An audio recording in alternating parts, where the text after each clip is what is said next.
Welcome to the In Search of More podcast.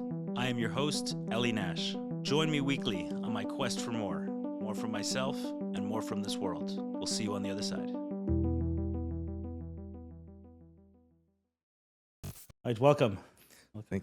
Thank you, Ellie. It's a pleasure to be here. I've loved your podcast for years, really getting to the essence of stuff, so I'm thrilled to be here. Yeah, I'm glad. Hopefully we'll do the same here on this one. I'm sitting here with Yitzchok Pinkesz, the author of Kosher Astrology, a Jewish guide to celestial wisdom. So my understanding is that you've been studying astrology for about 15 years. Yes. Okay, so how did a nice Jewish kid from Boro Park get into astrology? That's an excellent question. Hashem runs the world. Not something that I ever intended. I was never into astrology. I didn't take it very seriously. What do you see in astrology? It's in the horoscope section. Pisces, Tuesday, you're going to get a raise. Your boss is going to give you a raise. That kind of stuff. I didn't take it very seriously. What were you doing before? So I was running an organization, a social services organization. And then at the right time, astrology. At the time, I knew nothing about astrology, but of course there was very strong astrological markers. And I happened to be in a car with a few friends. We were celebrating. My friend had just gotten engaged, so I was driving them home along with another friend. And my friend had once mentioned to me that he knew a religious astrologer. And for some reason, don't ask me why, in that moment I said, hey, let's call up this astrologer and ask him some questions. So we called her up, and she asked me for my birth information. I gave her my birth information, and she starts going, wow, you have a lot of the element of ear.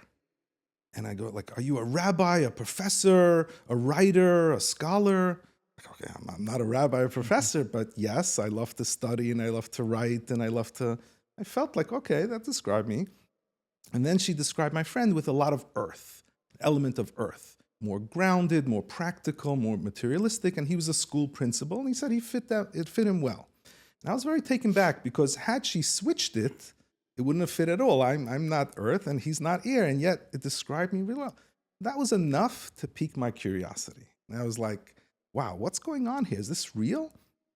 So I decided to buy a couple of books, and I learned about there's a birth chart. And I started studying my own birth chart. So it's not somebody else there telling me something. I was the one looking at myself, and I was shocked how much information it told me about myself, that my struggles, my strengths.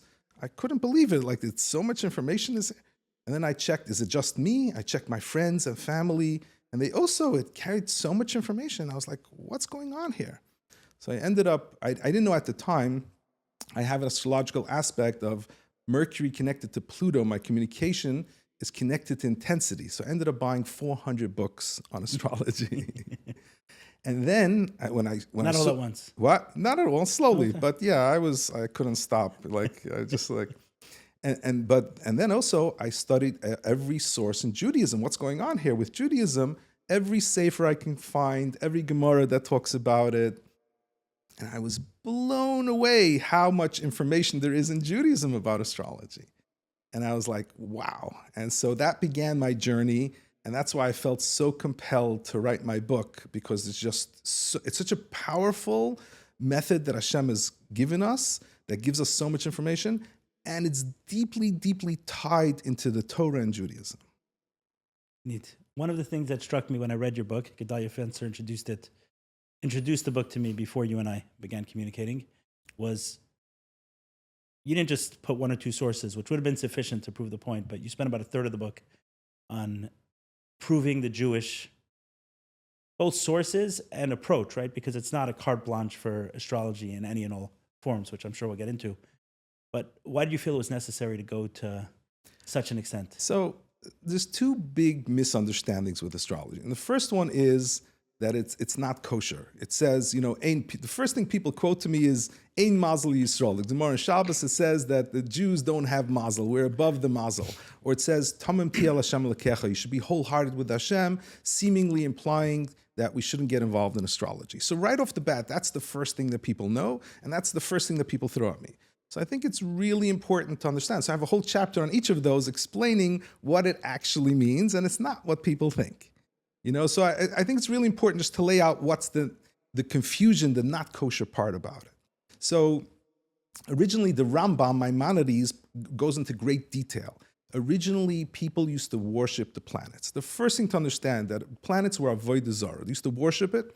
They believed that the planets, if you do certain spells, it's also a combination of sorcery, certain spells, like you take blood from animals and the hair, and you build certain statues at particular astrological times, and then the planet will do positive things for you. For example, if you bury that statue under your competitor's store, he'll go out of business. So it'll either harm your enemies and benefit yourself. So this is called astral magic, a combination of idol worship with sorcery. So that's something that the Torah clearly was super strong against. So whenever you see something negative about astrology, it's talking about one of two aspects, and one is astral magic. And the second one is astromancy, which is a fatalistic approach to astrology. So the Gemara in Shabbos talks about this. If somebody's born under Mars, everybody believed that you're going to be a murdering bandit. Mars is a bloodthirsty energy. It's an instinctual drive. It's an aggressive, assertive energy. So they believe that it means you're going to be a murdering bandit. The Gemara says, no. You can be a shochet, you can be a mole, you can be a butcher, you can be a circumciser, you can be a bloodletter. You can do something, you can channel and hone your skill. So really, the Gemara was going counterculture. And people don't understand. The whole world believed in one of these two approaches. And particularly with astral magic, the Gemara calls them oivdei kachavim, worshipper of planets. That's how people were referred to. That was the standard in the world. If they had social media back then, that's all you would see, worshiping planets. Today I'm taking care of Venus, or today, that was the whole concept. And we're here to teach the world, no. Astrology doesn't work that way. Hashem is the one who directs the world. We have free will. It doesn't tie up your free will. So that's the first part. So the book is broken down into 3 sections. And the first section covers exactly astral magic, astromancy, goes through all the sources, and shows very clearly that anytime you see anything negative against astrology from a Torah perspective, it's talking about those 2 forms of astrology.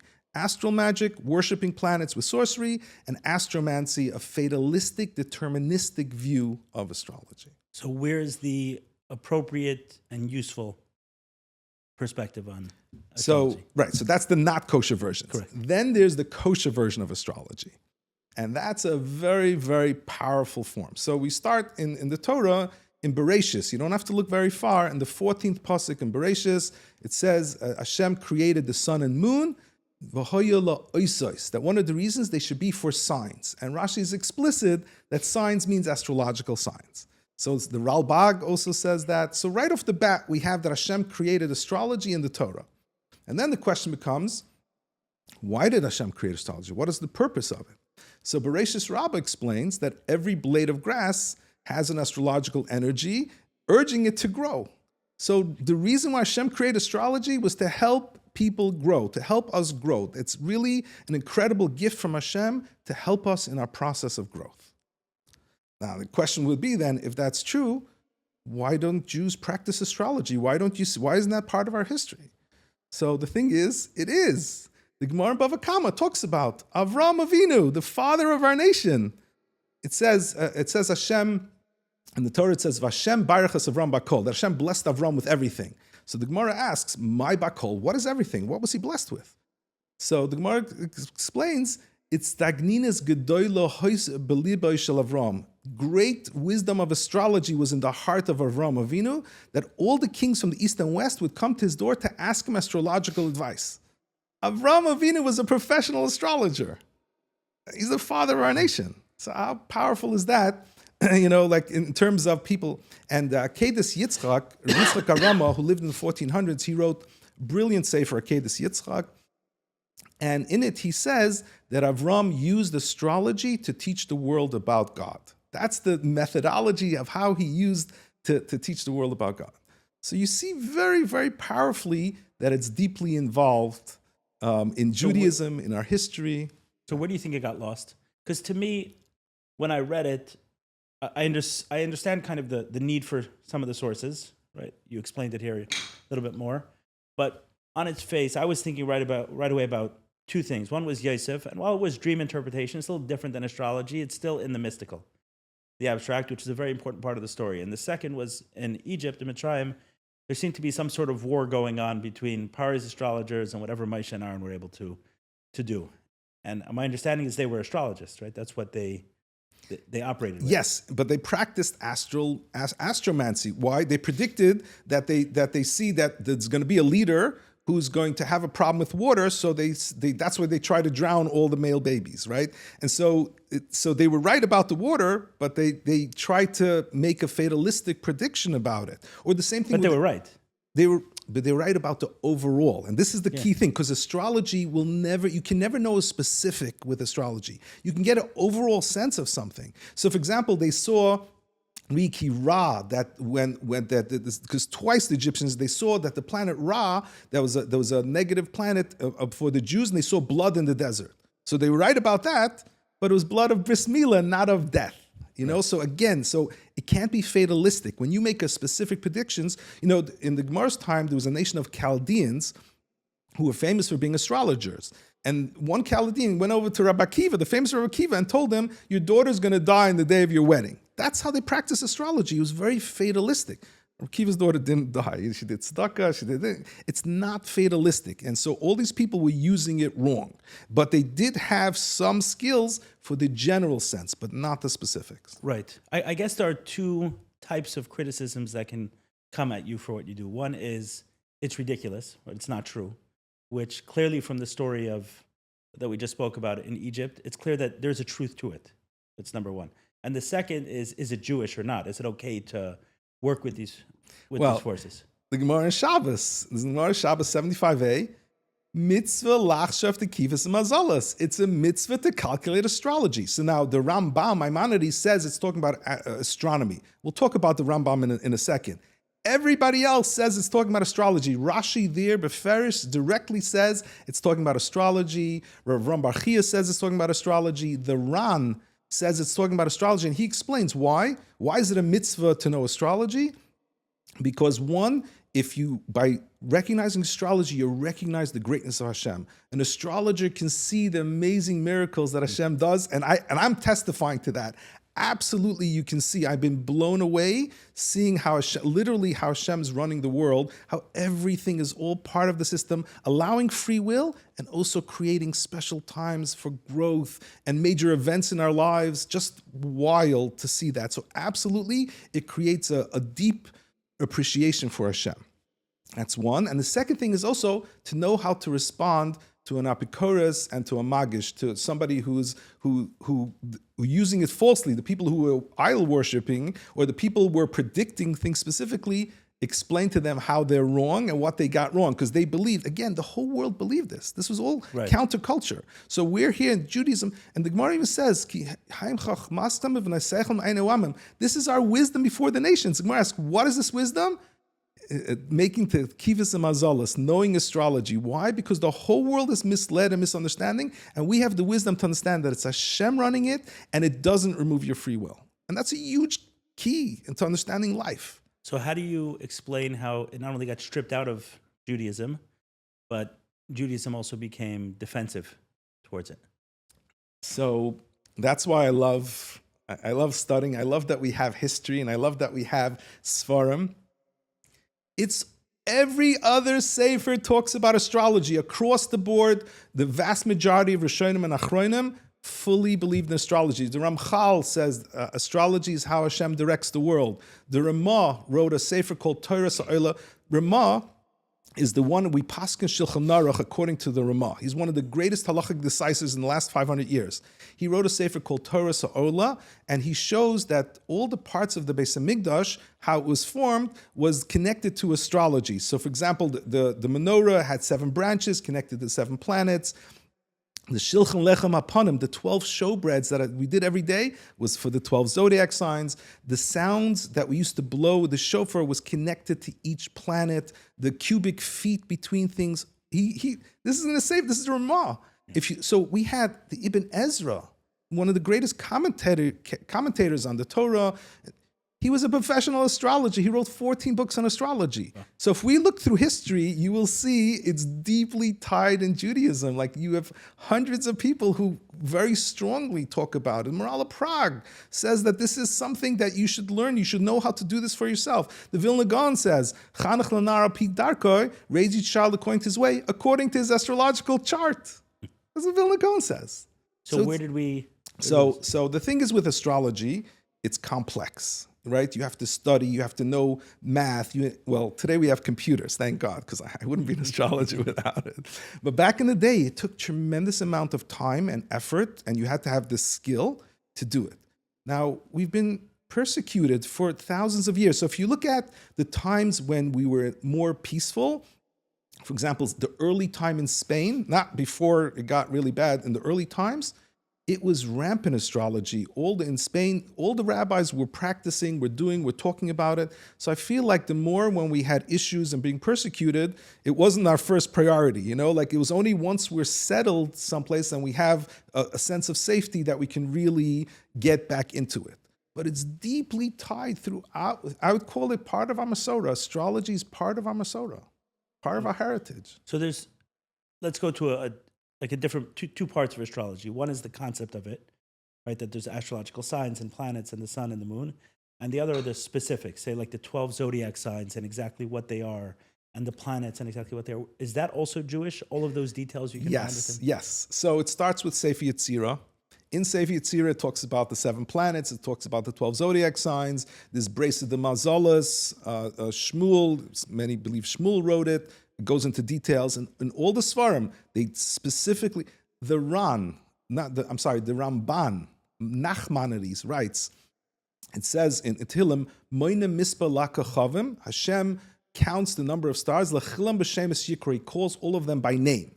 And the Ramban says, what does that mean? By calling each one by name is assigning the power to each planet. So to Mars is the energy of assertiveness and aggressiveness, to Saturn is he literally connects each planet and their energy. So yes, in the Svarim, it will talk about, again, the 7 primary planets and the 12 zodiac signs, what those energies are. So when you're reading a chart, a non-Jew understands astrology, not the astromancy, not the astromagic, but just reading a chart for what it is. We'll read it in the same way as you will? So it's very problematic. So there's definitely knowledge and information, but right away they talk about bad placements. Oh, if your Saturn is in the 7th house, you're going to have problems in your marriage. That's already astromancy.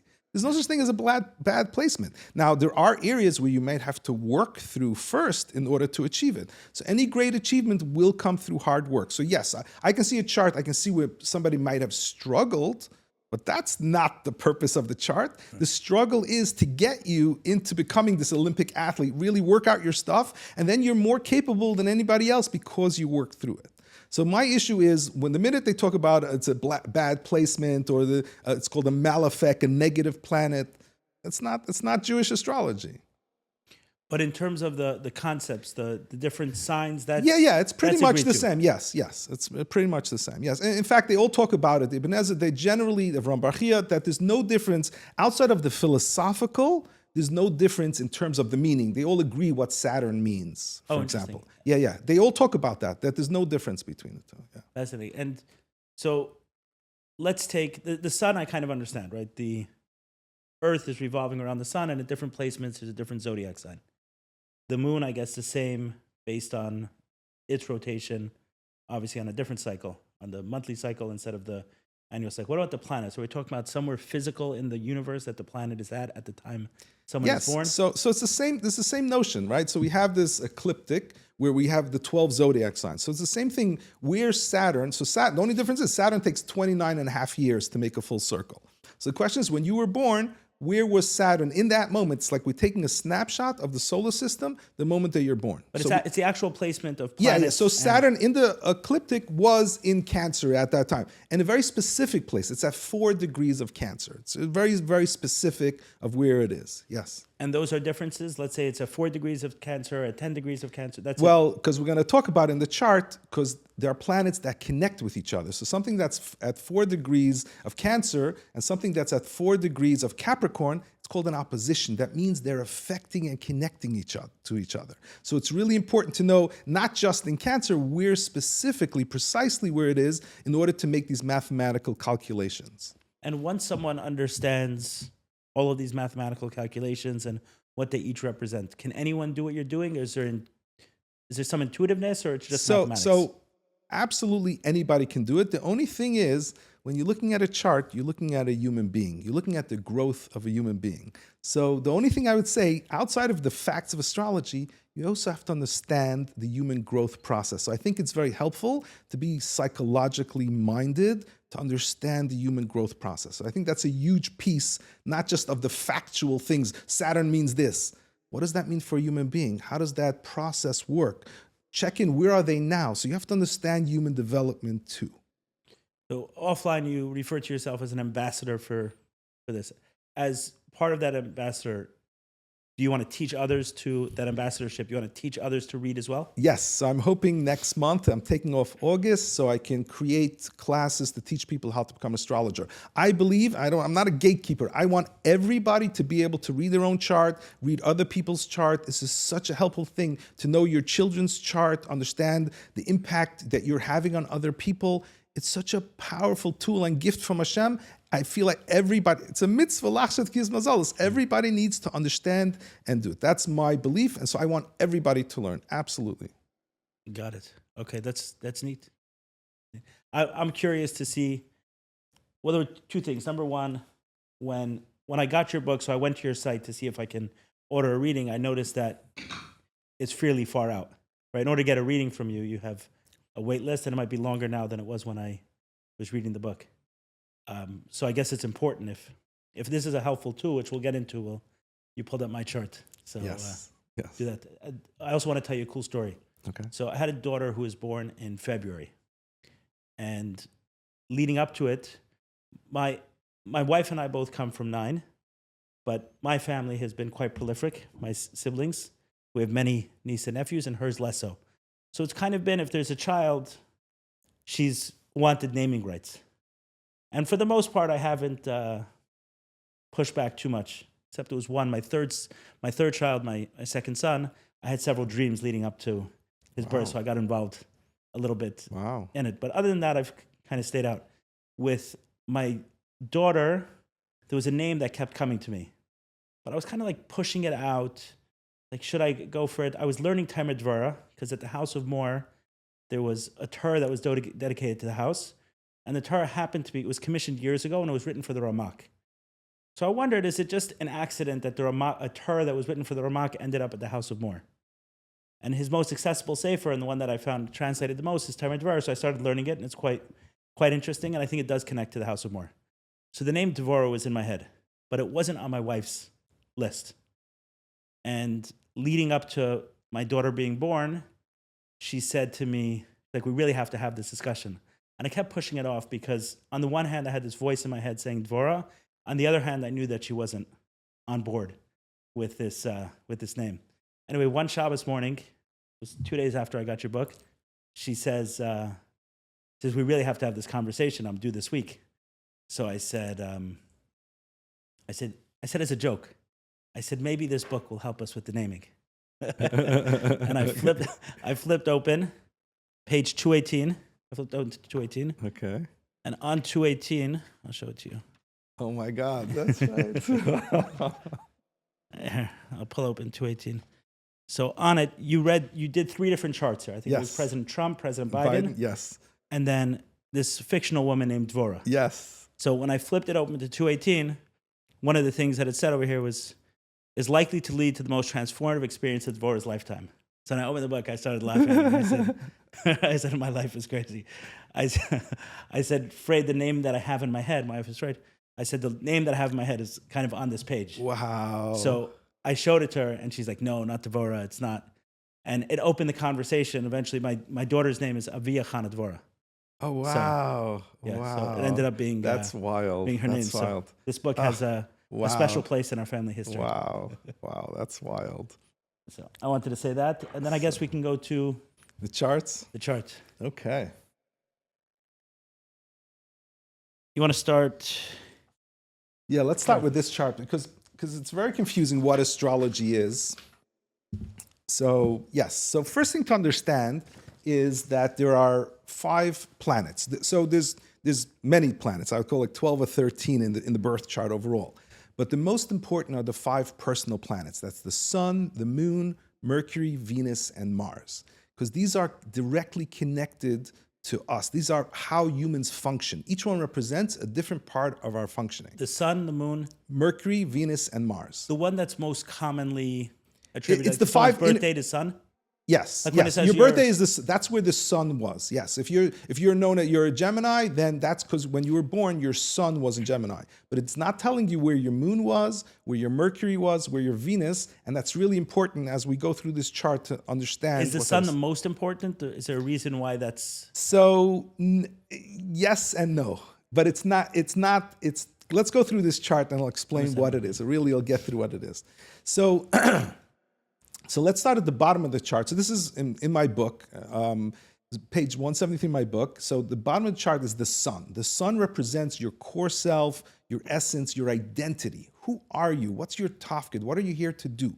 So it represents the whole person. So in this case, in this picture, his identity is a knight or a warrior. Right? So that's how he sees himself. Somebody asks, who's that guy, Chaim Yankel? Oh, he's that knight or warrior. That's what he's known for. So the sun is not a part of you. It's the entire person, your identity. It's not something that you're born with when you're a 2-month-old baby doesn't know what its identity is. But when you grow into yourself, that's what you become. So that's why the sun is very important, but it's something we grow into.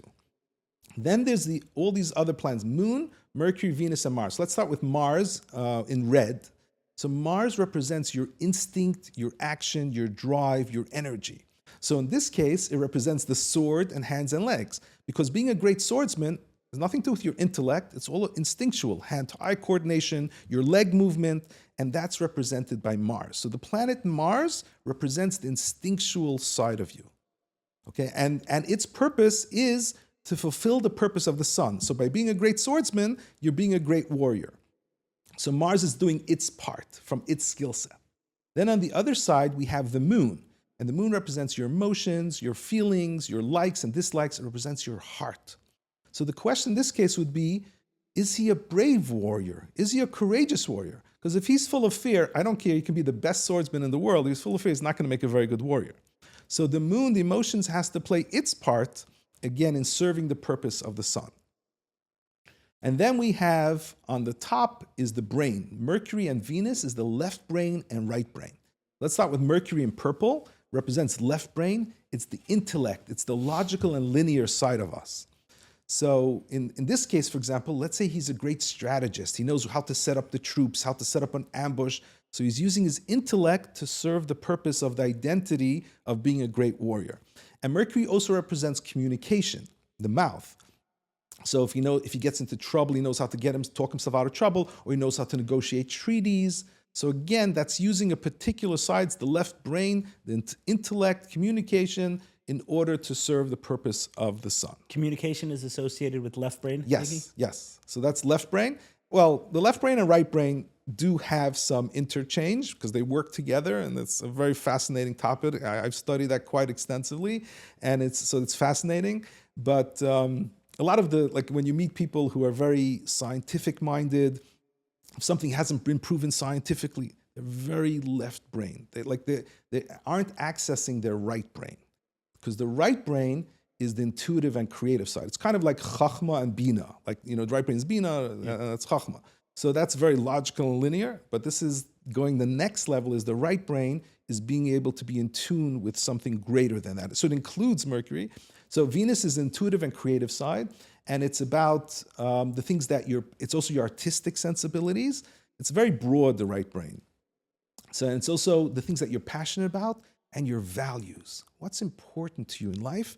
And even more important, how do you value yourself? Because so much is going to depend on how you value yourself, your relationships. So much in life is going to come how you value yourself. What do you mean by how you value yourself? So the more you believe in yourself, your self-esteem, your self-value, right? Because you're not going to put up with certain behavior. The more the higher your self-esteem is, the more you believe in yourself. It affects everything, like in terms So of each one of these are going to be in a specific zodiac sign yes, when you're born. That's level one. That's the thing with astrology. There are multiple layers. It's very complex, just like human beings are complex. So zodiac signs is the first layer. So each one of these 5 planets might be in a different zodiac sign. Now remember, that's just the first layer. So for example, people think your sun is in Pisces, let's say, for example. That's more of a introverted, intuitive type of energy. But you might have your moon in Aries, so your emotions might be fiery. So you can't just look at your sun sign. Each one of them might be in a different sign, which has a different characteristics. But understand, even that is only the first layer. There's many, many more layers. The question becomes, what planet is connected to it? If you have Saturn or Uranus, and we're going to get into that more, if you have some of these outer planets, that completely shifts and changes the energy of your thinking communication, like for example, I told you that I have Pluto connected to my Mercury, and that's what I'm very intense in my studies, and that's why I bought 400 books. So that's influencing my communication. My left brain is strongly influenced by this outer planet of Pluto, besides that it's in a zodiac sign. When you say Pluto connected to Mercury, what does that mean practically? What's happening? So when we go through your chart, well, I'll show you exactly what's happening practically. It's influencing it strongly, and I'll show you how they connect. I'll show you when we get to the chart. So these 5, they're all crucial. So just in terms of Venus, in terms of this example, the question is, in terms of he's a knight or warrior, what's his values? What is he willing to fight for? What is he willing to die for? So if he's a soldier in the IDF, he's willing to fight to defend Klal Yisrael, his brothers and sisters. So that also plays a major role in being a great warrior. So this is the key to astrology, right? Not just your sun sign. Understanding all these different areas and strengths and skill sets that we have, how's it playing out? Now, what can happen is there can be a conflict between 2 parts of us. Our emotions and our thinking might be in conflict. And so, for example, I feel like, oh wait, I have work that I need to do. But my emotions is I want to go buy a slice of pizza. I feel like doing that. And if it's in conflict, the Mercury part says, no, that's nonsense. I have business, that's much more important. And you're burying your emotions. And so what ends up happening is that can become a big problem, and you start building a shadow because you're not attending to your emotions, and that can be a big problem. Or there might be a planet, let's say Chiron, which will show there's a wounding connected to like your Venus or Mars, and that you first have to do some healing first. So there's a lot of stuff that you can see where you have areas of healing and working through inner conflicts, because the goal is to have all 5 of these planets really working on all cylinders, really firing on all cylinders. And that's when you can really do your tafkid and purpose. And that's really when, you're successful and you're doing your thing and you're feeling life fully. Up until then, this is the human process for everybody. Everybody's got to go through this struggle to work out our inner conflicts and heal whatever wounds we have in order to get these 5 planets fully functioning at their highest. So you feel like if you had to put it in a 1 or 2 lines, what astrology can offer someone is the pathway to their purpose? Absolutely. Absolutely is a clear picture. It won't tell you specifics. It's not going to say you need to take this and this job. But it will show you the area of your skill sets, your strengths, your abilities, what you first have to work through. It'll get very specific in the areas of your struggle. Like I'll point it out to people. I won't know specifically how it's coming out for that person, but I'll bring up this particular area and they can tell me how that's happening, and I can give them ideas of how to work through it. And also, that's the birth chart. So this is that process. We can also look at the timing when certain conflicting areas are here to grow and heal. When you're ready to expand and grow your next level, we can also see the timing of it. Remember, Hashem created every of these energies to help us grow. This is all a growth process. So it's so powerful to be able to see that. It's data, it's information. You really get to understand what's happening to you. So it can be so hopeful. Again, depends where you are in life, If you're really stuck in life and showing and seeing that there's a pathway, that there's an incredible possibilities, that's very powerful. If you kind of know your skill sets, but you're not sure, you have certain doubts, You see it there explicitly. It really gives you that push. That's my favorite thing when I do a chart reading. My favorite thing is when I hear somebody calls me up a few weeks later. I quit my job. I'm following my dream because I see it in my chart. Because I'm not telling them something they don't know. They know they have the skill set, and I show them in the chart. It's there. You have this incredible gift and skill set. Why aren't you using it? Go ahead and do it. You'll be incredibly successful because this is what you were born to do. And it gives people the push. So that's beautiful there. And then people who are already successful, wow, I'm doing my thing. I see it all there. It's all explicit there. So it's very powerful, again, depending on where you are in your life. Is there a way this data or information could be misused by someone who has this information? Anything can be misused. That's why if you read the book very carefully, there's a reason why Kosher Astrology, what it is. Again, it's not predicting anything specific, and it's here to help you grow. So it really shouldn't be. If it does, then the person is using it wrongly in some not kosher way. But I meant going to someone to get it read by them. Is there a way? So again, the problem is who you're going to. Depends, what are they? The minute if they tell you that you're not going to be able to get married, if they tell you anything specific negative, walk out the door. That's a litmus test for you. Yes. That's fatalistic astrology. And against Judaism. Yes, absolutely. And not only that, it's false. I can show you how it's false. That's not what it means. That's a very lazy way. In the olden days, if somebody had Saturn, right? And they got thrown, Saturn's about restrictions. And they got thrown to jail.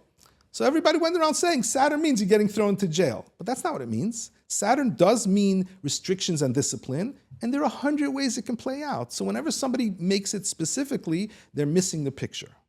Understood. Okay, should we go to... Yes, let's go to your chart.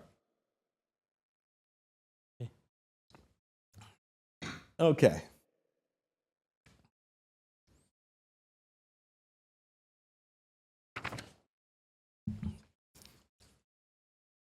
So what I do when I do a chart reading, right? So you give me your birth information. I'll put it out and we'll print out this chart, the birth chart. And then I would spend like an hour or two creating 5 to 7 pages of insight, really just studying what's happening here, what are all the inner conflicts, what are the big skill sets, what are the big gifts, and I put it down, all the insights in 5 to 7 pages, including when is the major time, when is the major development, all that stuff.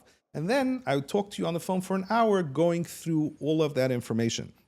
So there's a ton of information, and I insist that people record it because you'll understand it as I'm explaining to you, but it's very overwhelming. And I've had people tell me they've listened for 10 hours to the recording over and over again because it's so much information.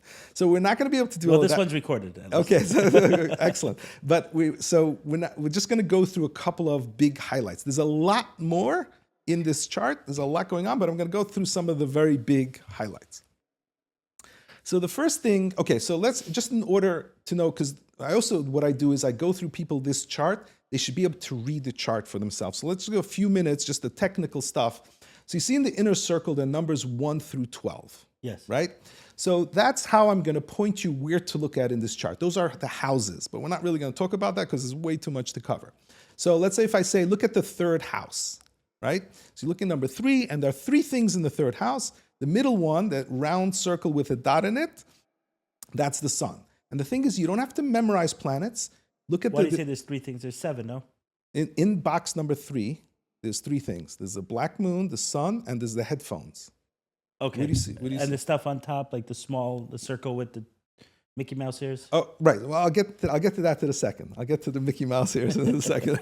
That's the best description I ever heard of Torah, Mickey Mouse ears. Okay. So we'll get to that in a second. First, let me go to the planets, right? So the sun. So if you look at, there's 4 boxes on the right side of the chart. Look at the third box from the top. You see what says moon? This long one? Yes. You see what says moon, sun? So there, you don't have to memorize the planets. So now you see that that's the sun, right? That round circle with a dot. It's showing you the planets and the name of the planet. So every planet, so in the 4th house, you see that red planet, right? You just look at that box, you see that it's Mars.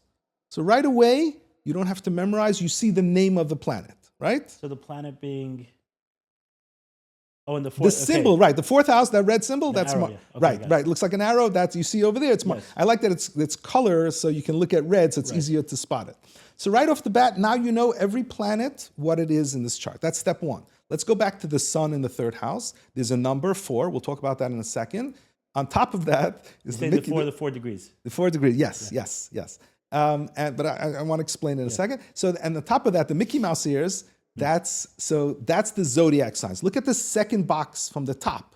Okay, it says Taurus. Taurus, right? So every planet, you'll see which zodiac sign is connected to it. Again, you don't have to memorize because you just look at that second box and it'll show you what the symbol for it is. Okay, so these 12 have nothing to do with the zodiac signs around the circle? Correct. Forget that. Yeah, that's just houses. That's different. That's just the placement of it. Forget that. The zodiac signs are listed right after the degree of the planet. Okay? So, and then just for the degrees, let me just explain the Taurus. Again, it's 4 degrees.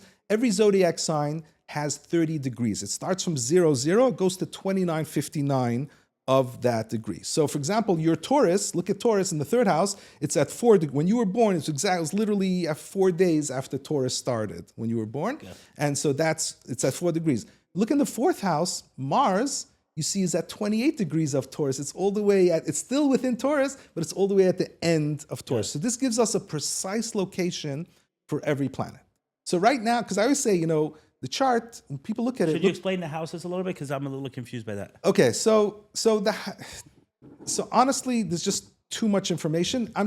Think of it as locations. That's all. I'm just using it to identify where to look in the chart. Okay. The houses do talk about different areas of life, but I don't like using, like the first house represents yourself. The second house is the house of your property. Third house is communication.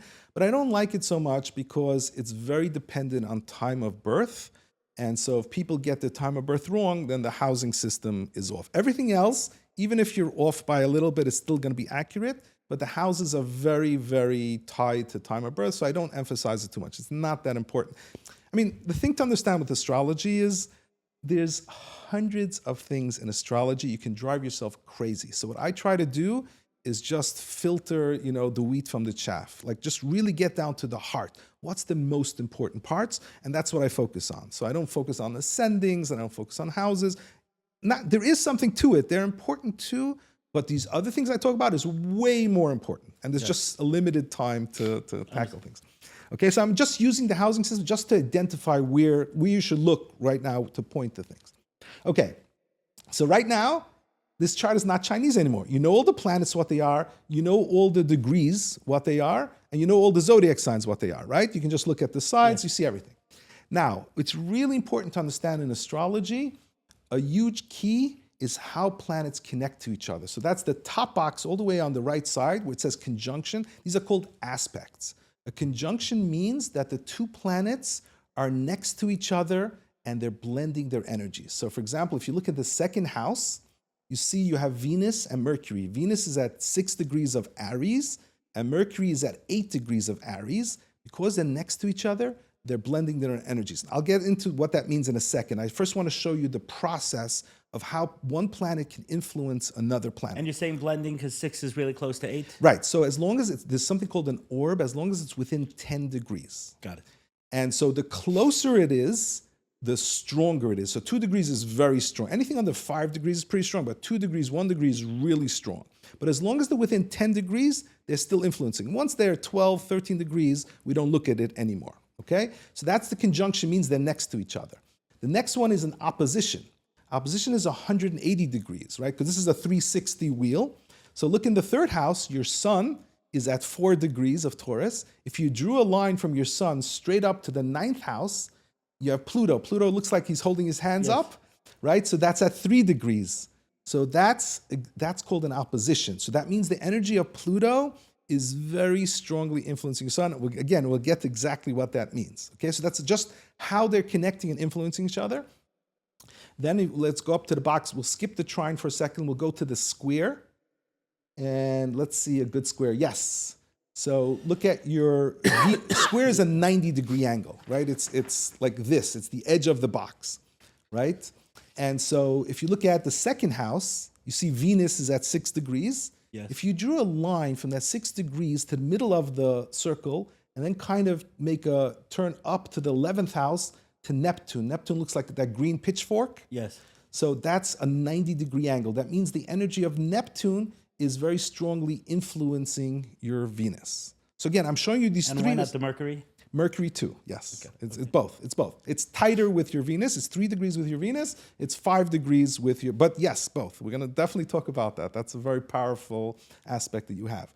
So the point is, these three, the conjunction, opposition, and square, these are called strong or hard aspects, which means it's like one planet is shouting at the other. So it's very noticeable in your personality, and not just you're going to notice it. People who know you are going to see these aspects because it's so strong. They'll see it in your personality. Is there a difference if it's, let's say, a conjunction or an opposition?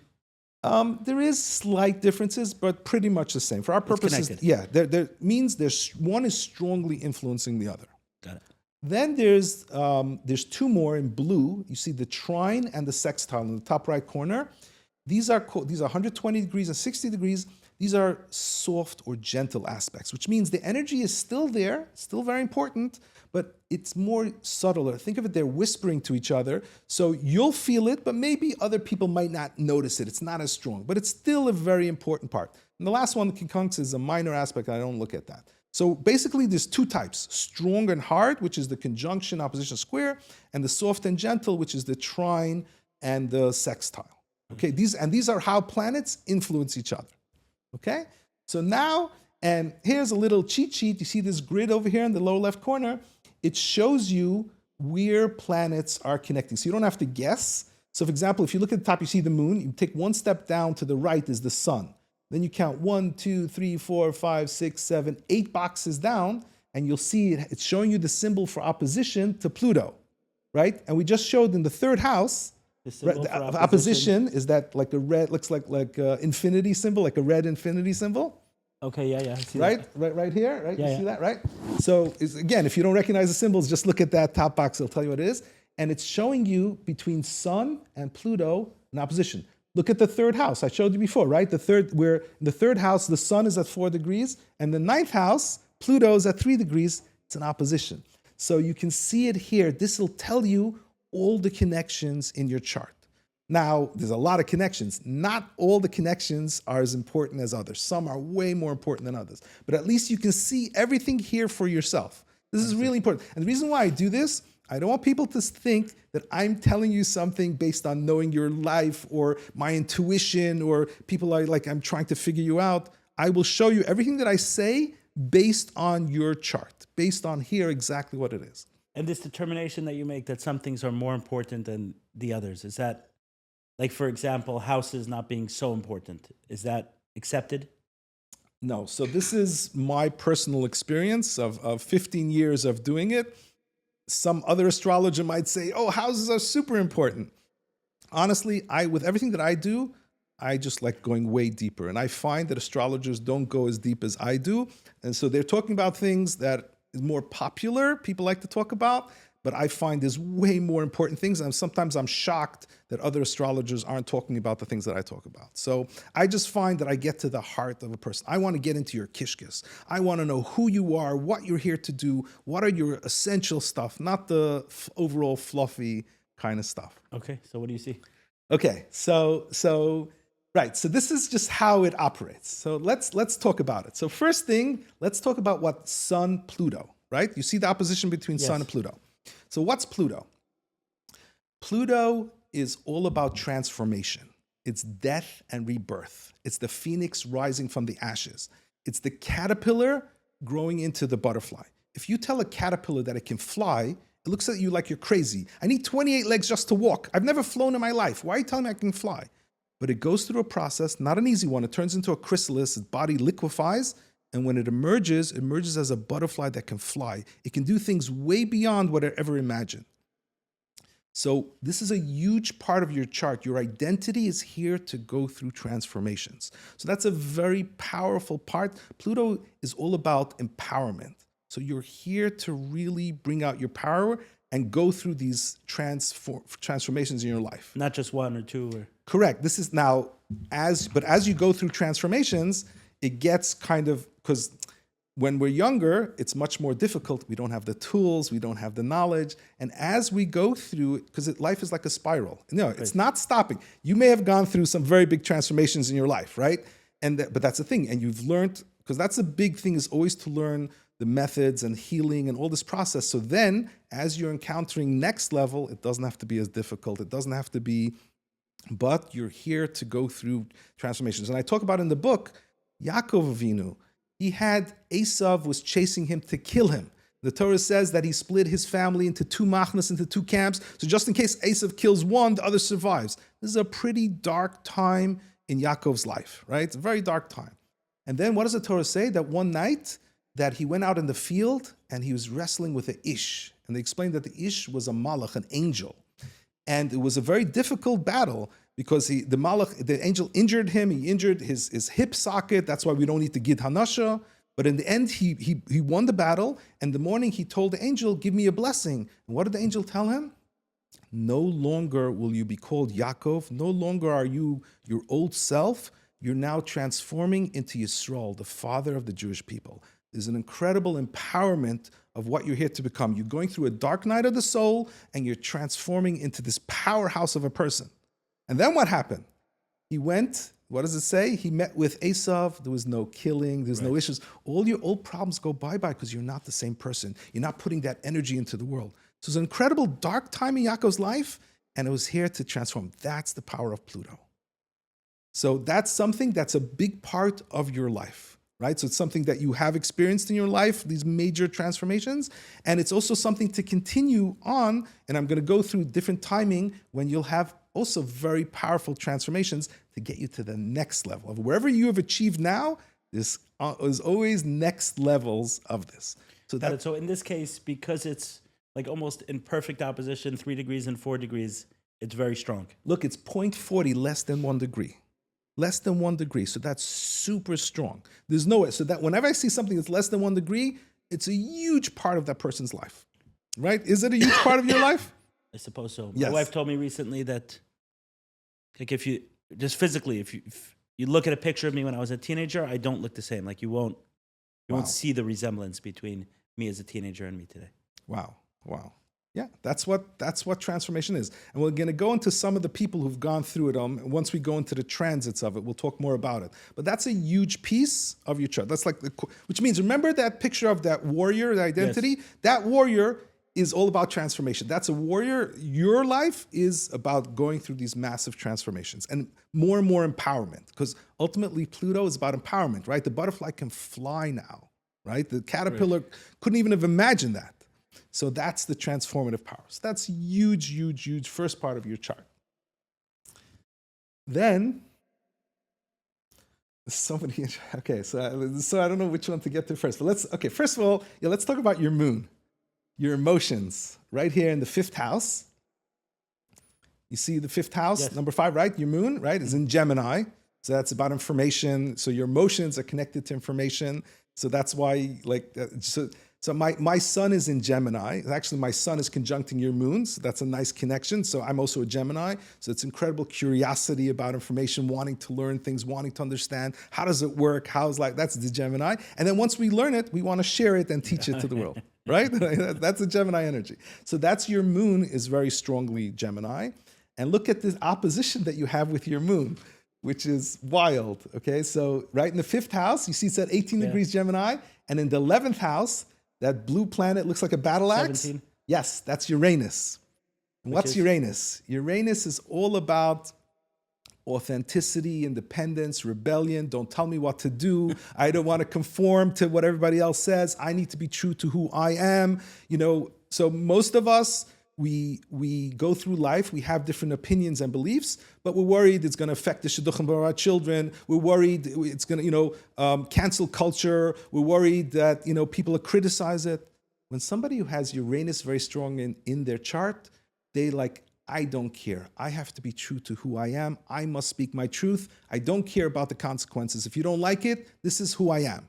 And that's deeply connected to your emotions. That's a huge part of your personality, and it's not something, and remember, it's a hard aspect, so people who know you are going to know this about you, that this is who you are. For example, Donald Trump, in the book I talk about it, he has triple Uranus. He has Uranus connected to his sun, moon, and his nodes, his purpose in this world. And he's the most, the first word that they use about him over and over again for years, unprecedented. It's never been done that a president to do whatever it is that he does. He doesn't, he speaks his mind. He doesn't look at the consequences of what he says. Now, again, love him or hate him, it's not a political thing, just understanding what Uranus is here to do. It's about being authentic and being true to who you are. So that's a huge part of who you are.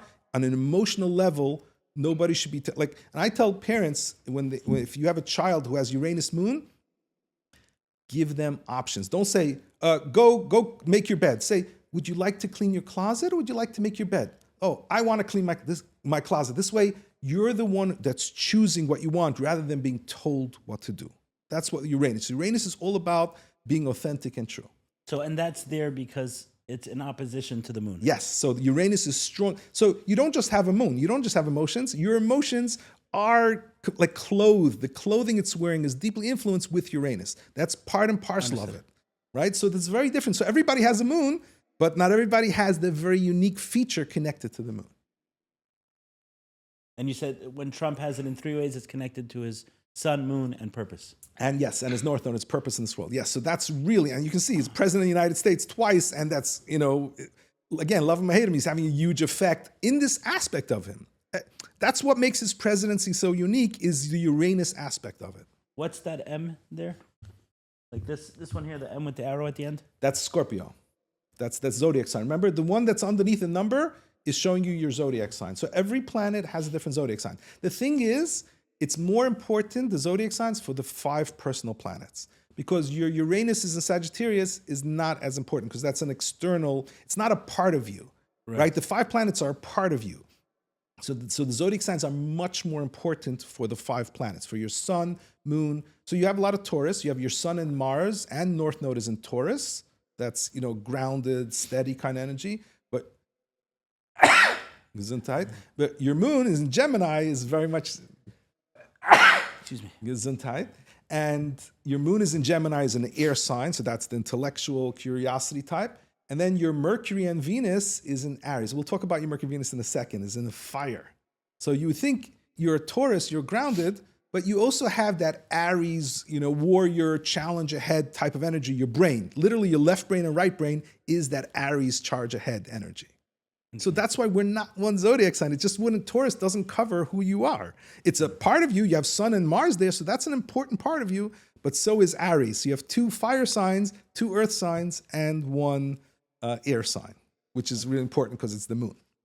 Okay, so that's the moon with Uranus. Oh, and it's also trining Jupiter. Again, there's like so many details. See Jupiter in the first house? Yes. It's also in the air sign Aquarius. So it's trining, it's making smooth flowing energy to your moon. The 1 to the 5. Yes. That's a 90-degree angle? No, it's a trine is a 120-degree angle. It's like the bottom of a trine, like a triangle, right? So it's like the bottom. And so Jupiter adds enthusiasm and excitement and a can-do attitude to your emotions. So having, Jupiter and Uranus on your moon, that's a lot of energy on your emotions. So as a child, that's maybe somebody who can't sit still, somebody who's like, although the Taurus does help you steady that, but that side of you is much more energized. Like your emotions are much, much more energized, especially in Gemini. So okay, so that's Jupiter. But again, the trine. So the main thing though, the stronger one, right, is the Uranus. So you have Uranus, moon, and you have Sun, Pluto so far, right? Sun, Pluto, what we went through, right? We got that, the right? And then, so 2 oppositions, that big one, right? And the moon, Uranus, right? Yes. So that's 2 parts of you. Okay. And again, you said Uranus was independence. Yes, authenticity. Ultimately, authenticity. How do you become authentic? By being rebellious and independent and doing, so I tried to do, like Frank Sinatra. He's famous. He sang, I do it my way. Right. So he has Uranus strong in his chart. Bill Maher, he did politically incorrect. Yes. He also has Uranus very strong in his chart. So you'll see it in people's lives. Like you can really see the people who have very strong Uranus. You can see it in their personalities. And again, for something to be strong, it means that it's influencing one of those 5 planets. Yes. So then it's very personal. Then it's personal to you. It's not just a general energy, very personal to you. Okay, so then let's talk about your sun you have sun and moon to the black moon. It's not super close, but it's very powerful because it's connecting both your sun and moon. So look in the 3rd house. Yes. You see the sun is at 4 degrees. And right on top of it is the black moon. And I'll get into what that means in a second. It's at 25. So it's about 8 degrees. If you look down here, you see it's about 8 degrees. So it's still Is influenced. that 21? What? It said 25 and 4. Yes. So 25 is about 8. It's because it's 25:43. If you look at the black moon, right, you see this 25, then there's Yes. the Aries symbol, and then there's a number 43. It's minutes and seconds. So it's 25 minutes and 43 seconds. When the 43 turns to 59, it would turn to 26, which means the black moon is almost at 26. That's Got all, it. if you're asking me. So between said the 26 to 4 is 8 degrees. There's 8 degrees space. So it's within the 10-degree orb. So how'd you get from 25 to 4 is 8? So 25:43, right, which is almost 26. So let's say 26, 27, 28, 29, 0, 1, 2, Oh, I got it. 3, Because it goes 4. to 30. I got it. Right, Okay. right. Then 30, then change it over. It goes from Aries and then change it over to Taurus. So it's Right. 8 degrees space between the two. So that means it's a conjunction. Okay? So you're going from the 25 and the 3 to the 4 and the 3. No, the 20, yes. Both in the third house, yes. From these two planets, yeah. The black moon to the sun. Got it. Yes, Okay. yes. So that's one connection. Then look in the fifth house, you see your moon Yeah. is at 18 degrees, Yes. right? So that's a sextile. It's a 60-degree angle connecting to the black moon. So if you look down here, you can see it. It's showing you the symbol for sextile and by 7.37 degrees. The symbol for sextile is That like blue star, right? at the bottom one? Yeah, the right-hand corner. Oh, the right, bottom. because it's showing Yes. you the moon connecting black moon and then sun connecting to black moon, Understood. right? So both your sun and moon connect to the black moon. So let's talk about what that is, right? So sun is your identity and moon's your emotions. So whenever I see that, but even though it's distant, usually when it's 1 or 2 degrees, then it's very strong. But whenever I see both the sun and moon connecting, that usually shows that it's something very powerful force in the person's life. So let's talk about the black moon. The black moon is a 3-step growth process. It's the process of going from victim to survivor to thriver. So in the first stage of victimhood, that's where we might feel that life is unfair or it treats us unfairly. And it can, in fact, be that something unfair is happening to us. And at the lowest level, we might think it's our fault. I must be doing something wrong. God must be angry at me. Again, it's not correct thinking, but in the victim stage, we think that. And we're here to go through that healing process to go into survivor. And survivor is where we get a righteous anger. We're like, no, I'm not putting up with this anymore. I'm not going to allow this unfair treatment. I'm going to speak up for myself. Now, the problem is and it's a very healthy process to go from victim to survivor. The problem is when we're in that stage, we're still focusing on the past. So we're still in the victim-survivor paradigm. So the next stage above that is the thriver stage, where we're no longer looking at the past, but we're using whatever gifts and abilities came from the painful process of learning how to be victim-survivor, whatever skill sets we learned, we're now bringing it forward in a positive way to the world in the thriver stage. So I'll give you an example in my own life, where, growing up, I had many different rabbeim. So some were excellent and amazing, and some I learned very quickly. Just because somebody has a title of rabbi doesn't mean that they can't be cruel or they can't be, unfair or have an agenda in what they're teaching. I'll give you an example. I was taught, growing up very young, I was taught, it says in Pirkei Avos, al tifresh min hatzibur. Don't be different from other people. So I was taught that means, well, everybody wears a white shirt. You have to wear a white shirt. It means that you have to be a clone. And I was a little older. I looked at it. It always bothered me. What does that mean? So I looked into it myself, and I saw that al tifresh min hatzibur means don't separate yourself from the klal. If you see somebody suffering, don't say it's not your problem. Get involved and help them. And that's actually what I did. I ran a social service agency. So it's the exact opposite. So what this Rebbe taught me, so I learned at a very young age not to trust authority. Right? So I had this process, from victimhood to survivor. I was angry. How could you teach that? But through the healing process, I learned to have compassion. They didn't know what they were doing. I learned to forgive. I learned to let go. And through that process, I worked into thriver stage. And what did I do? So I took that gift of not trusting authority and used it in a positive way. Everybody was telling me astrology is forbidden, it's usur, it's not allowed. And I was like, no, I don't trust authority. Let me study it for myself. Right. And then I went and I wrote a book. So I used the gifts and skill set from going through the victim-survivor stage in a thriver. I'm no longer fighting the old. I'm bringing a positive thing into the world through thriver. So this is also, it's connected to your sun and moon. So this process is also a part of your life, of going through that. So where you're seeing that in the chart is if I go to the bottom left corner. Yes, you see the moon and sun both are connected to the black moon. Got it. And the other stuff on the black moon, less relevant. Right, because these are outer planets. Remember, I'm focusing on the 5 personal planets. And the 5 personal Is planets the are all moon, the top sun, 5? Mercury, Venus, Mars. Yeah, the first 5 rows. Got it. And then everything else is outer. So that's why that's so important. Understood. Okay? So that's the black moon. I had one of my sponsors in recovery called me a rebel without a cause. And he said the key is to become a rebel with a cause. That's the Uranus. The Uranus, the rebel. Absolutely. Why would he call you without a cause? What are you talking about? House of More, like you're... He was saying 12, 13 years. When I started in recovery, he said you're a rebel without a cause. You're healing. Become a rebel with a cause. So that's the thriver. You're doing the thriver, like really bringing it out to the world. Yeah. Okay, so that's the black moon. And so the black moon, so in some people's charts, it won't be that present. Right. It depends. Is it connecting to that? I look at sun, moon, Mercury, Venus, and Mars. Some people might have in the chart not connecting to anything. But many times I see it connecting to Mercury. That means their thinking is that. And some people are still trapped. They think like nothing's going to ever work right for me. Things are always going to go wrong. They have this mentality. The minute something happens, they have this mentality. And when I make them aware of it, like, okay, here's what you process. This is what you're going to be thinking. It's not a truth.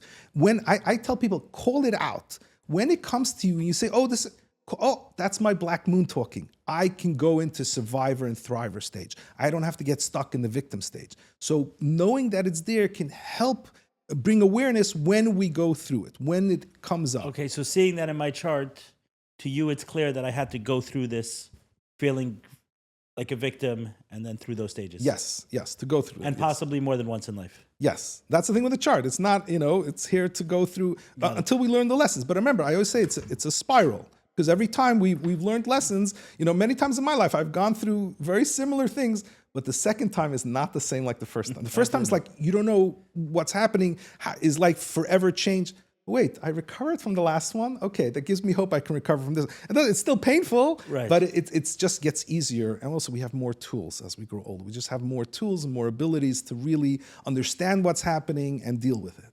Understood. So, but just in childhood, this stuff can be so difficult. And especially all of these energies, there's so many of these energies and we're not grasping what it is. Okay. So let's talk about your Mercury and Venus in the second house, right? So there's a lot going on here. Remember we said that Mercury is the left brain, the intellect and communication, and Venus is the right brain, the intuitive and creative side, your self-value.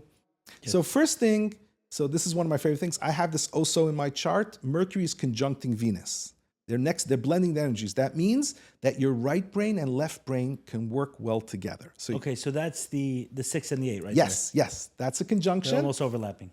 Right. And so because of conjunction, so this is somebody who can be balanced. So like I love science and I also love astrology. For me, it's not a contradiction.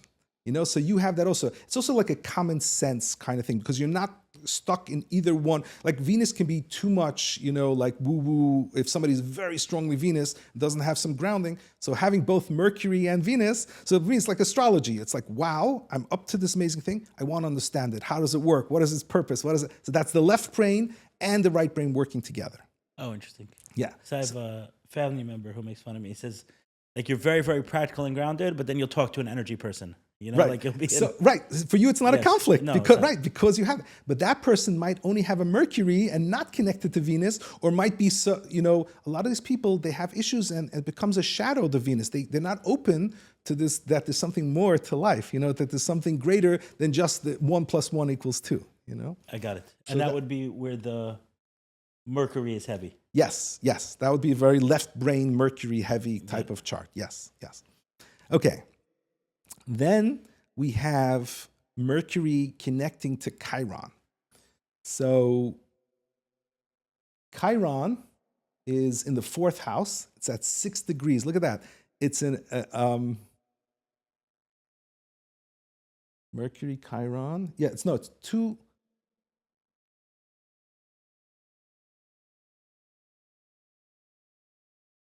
I don't know why it's saying 2 degrees. If it's at 6 degrees, it should be exact. But okay, so Mercury is connecting to Chiron in the fourth house. You see that green key? Yes. So the green key is connecting to Mercury and also connecting to Venus. The green key. 0.5.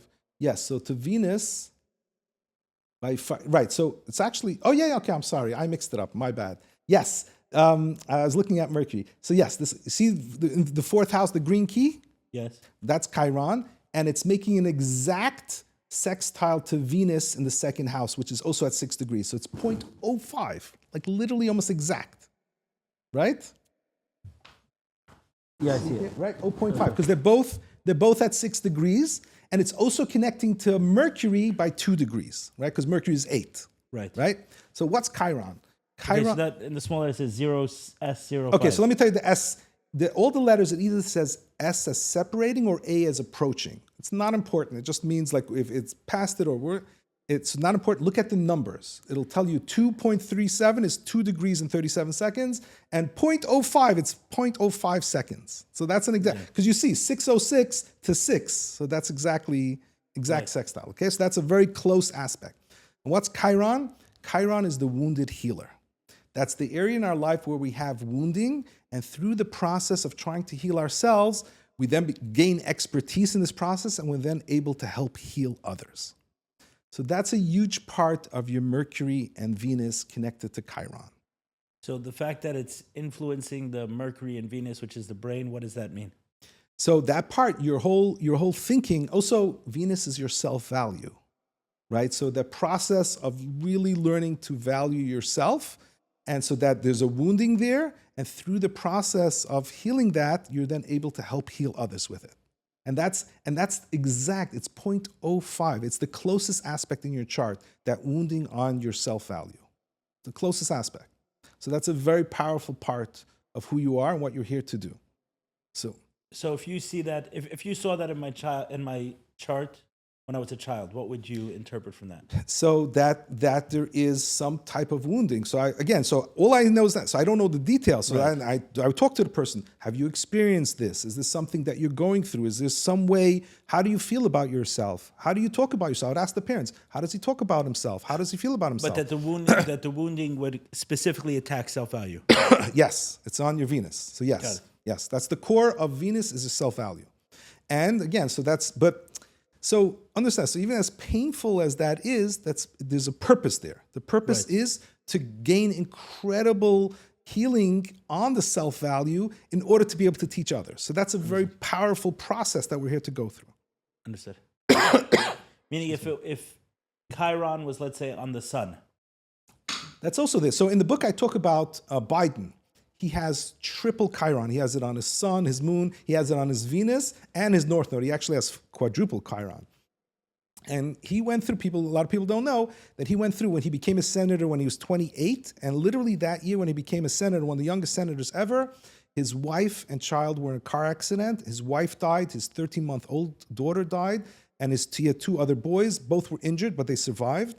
And then his son, at 45, also died of cancer. So this literally, he went through incredible wounding, and he's famous for this, that people, when they lose a loved one, let's say recently, they meet him, they just ask him for a hug. And like he's known to people, because people understand that he went through it, and he's able to help, and he talks about it. He's very famous for that. In the book, I bring all these examples of him. So Chiron is a major part of his life, of his own experience and the healing, and to help heal others. He can bring such incredible comfort to others because of that. So that's what Chiron is, the wounded healer. So in that case, the influence was on his sun. His sun, his moon, his North Node, and his Venus. So he had quadruple, very, very strong. Now again, so with Chiron, you can't know what the wounding is. There's many different ways that people can be wounded. So I can't see in a chart what the wounding is. I just know that there is like a deep wounding, and that's part of the process of the healing process. That's what you're here to do. You were born to go through. But a wounding specifically to self-value. Yes, to your Venus and to Mercury, also to your thinking. Like that's that's again, they're combined. The right brain and the left brain, it's conjunct. So what's going to affect one is going to affect the other. But when I look at it, it's the closest aspect in your chart is to Venus. So that usually is a big indicator of something. Got it. Okay. Okay. And then See, the thing is, there's a lot going on with your Mercury and Venus. Excuse me. In addition to it connecting to Chiron, this is one of my favorite things. You have both of them are connecting to Neptune.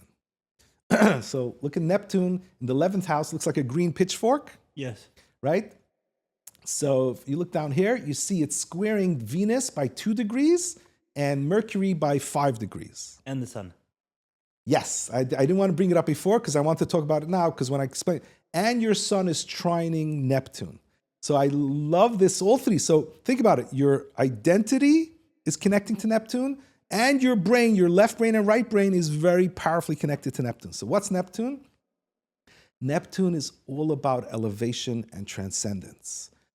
Neptune is this window into this higher world. It's all about idealism, a oneness with God, a oneness with humanity. It's really about connecting. There's an incredible yearning for something more. So honestly, what is the name of this podcast? Like In Search of More, literally you're describing your triple Neptune that you have.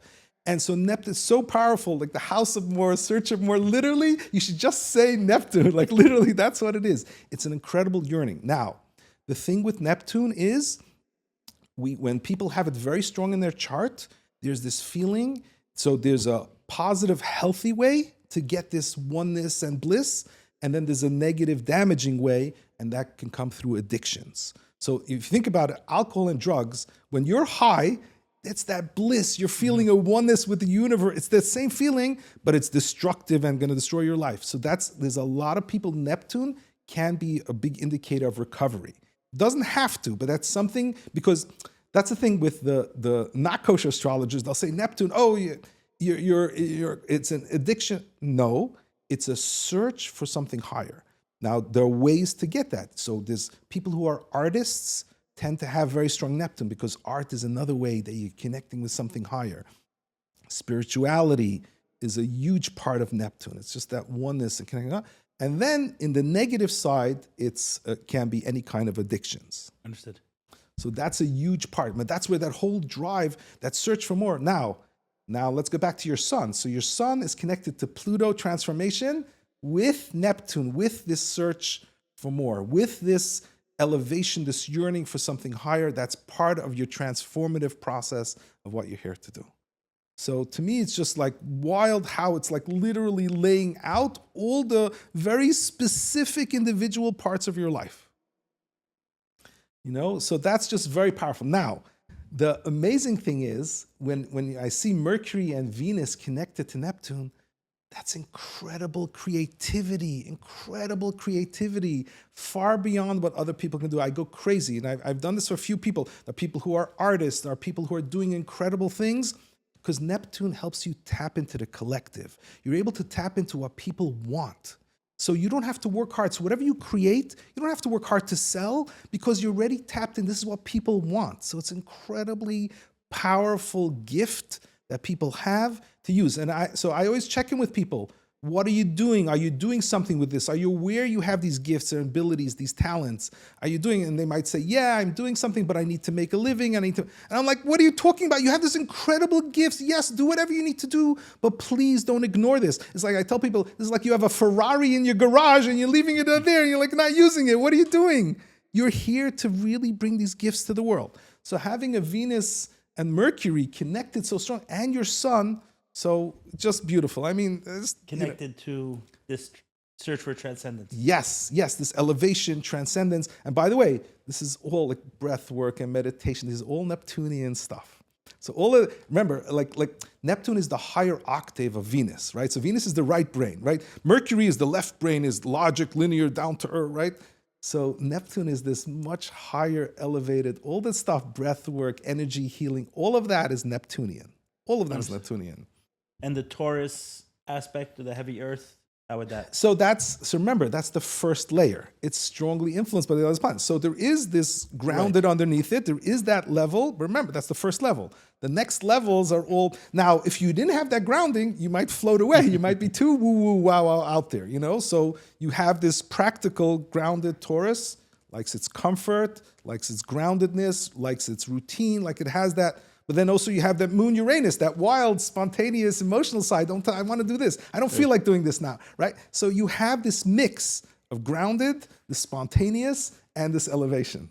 So that's what makes you so unique. That's what I love about astrology. It breaks down all the layers of you. You see how it takes it apart? Like it's like just wow. So.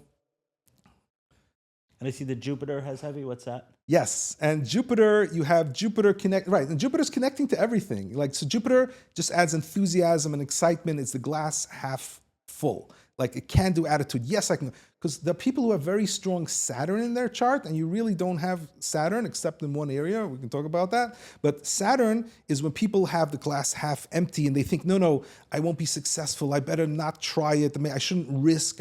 With Jupiter, we're much more willing to take a chance, to go for it. It has this incredible enthusiasm. So it's an awesome energy. I have Jupiter connected to my moon. So when I talk about something, you can see that it's exuberance, excitement. Right. It's like, and in fact, Jupiter right now in the sky is at 5 degrees of Cancer. So I was born with Jupiter on my moon, and right now Jupiter in the sky is right now on my moon also. So that's a transit. So I'm feeling that energy also. Oh, interesting. It works like that as well. Yeah, we'll get into that in a second. We're going to get into the energies. Remember, this is everything I just described. This is your birth chart. The moment you were born, Hashem implanted all of this energy into a baby, and you're here to grow that, and you're here to work through all of that stuff for your entire life, to bring that energy of that moment to the world. Got it. So in terms of the Saturn is hitting on 2 of them, no? So I would say primarily Saturn is hitting your Mars. So the other number is, it's almost 10. Which planet are you talking about? Yes, it's 938, and it's trining it, and because you have so much other, much more powerful energies, so it might be there. It might be like so the Saturn.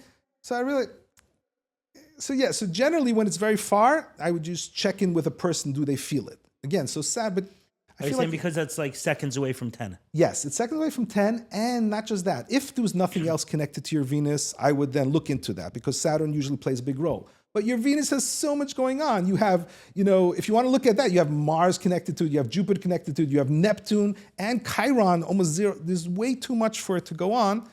So again, it's just too, it gets too much. But I would look at it on your Mars, because that's almost an exact opposition. It's 2 degrees, right? So Mars in the 4th house and Saturn. So that I would describe that aspect a little bit like, so Saturn is like, if you're in a car, Mars is hitting the gas pedal, go, it's your instincts, and Saturn hits the brakes. So you're hitting both the gas pedal and the brakes at the same time. So sometimes this can play out as a little bit frustration when you want to do things and you can't. So usually when we're younger, we learn how to handle it. Ultimately, Saturn is about becoming an authority and learning control. So it's learning to control your actions. But it can be, when we're younger, it can be a frustrating feeling. My instinct is being held back, is being restricted in some way. That's so the also instinct being Mars and then Saturn pressing that down. Yes. So Saturn's more like restricting it in some way. Got it. So yes, that can feel frustrating. But the big pieces is your Sun, Pluto, the major transformation of your life, Sun, Neptune, the seeking elevation, the Moon, Uranus, the emotionally wanting to be authentic and true, don't tell me what to do, and the incredible Venus, Mercury connected first to Chiron, so there's this wounded healer part. And let's not forget the Black Moon going from victim, survivor, thriver, and then the incredible Neptune on your Venus, Mercury. That's just incredible abilities and gifts that you may have brought out already, and there's still more to bring out. And we can talk about the next level of the timing of the different stuff. Okay. Yes, let's talk about timing.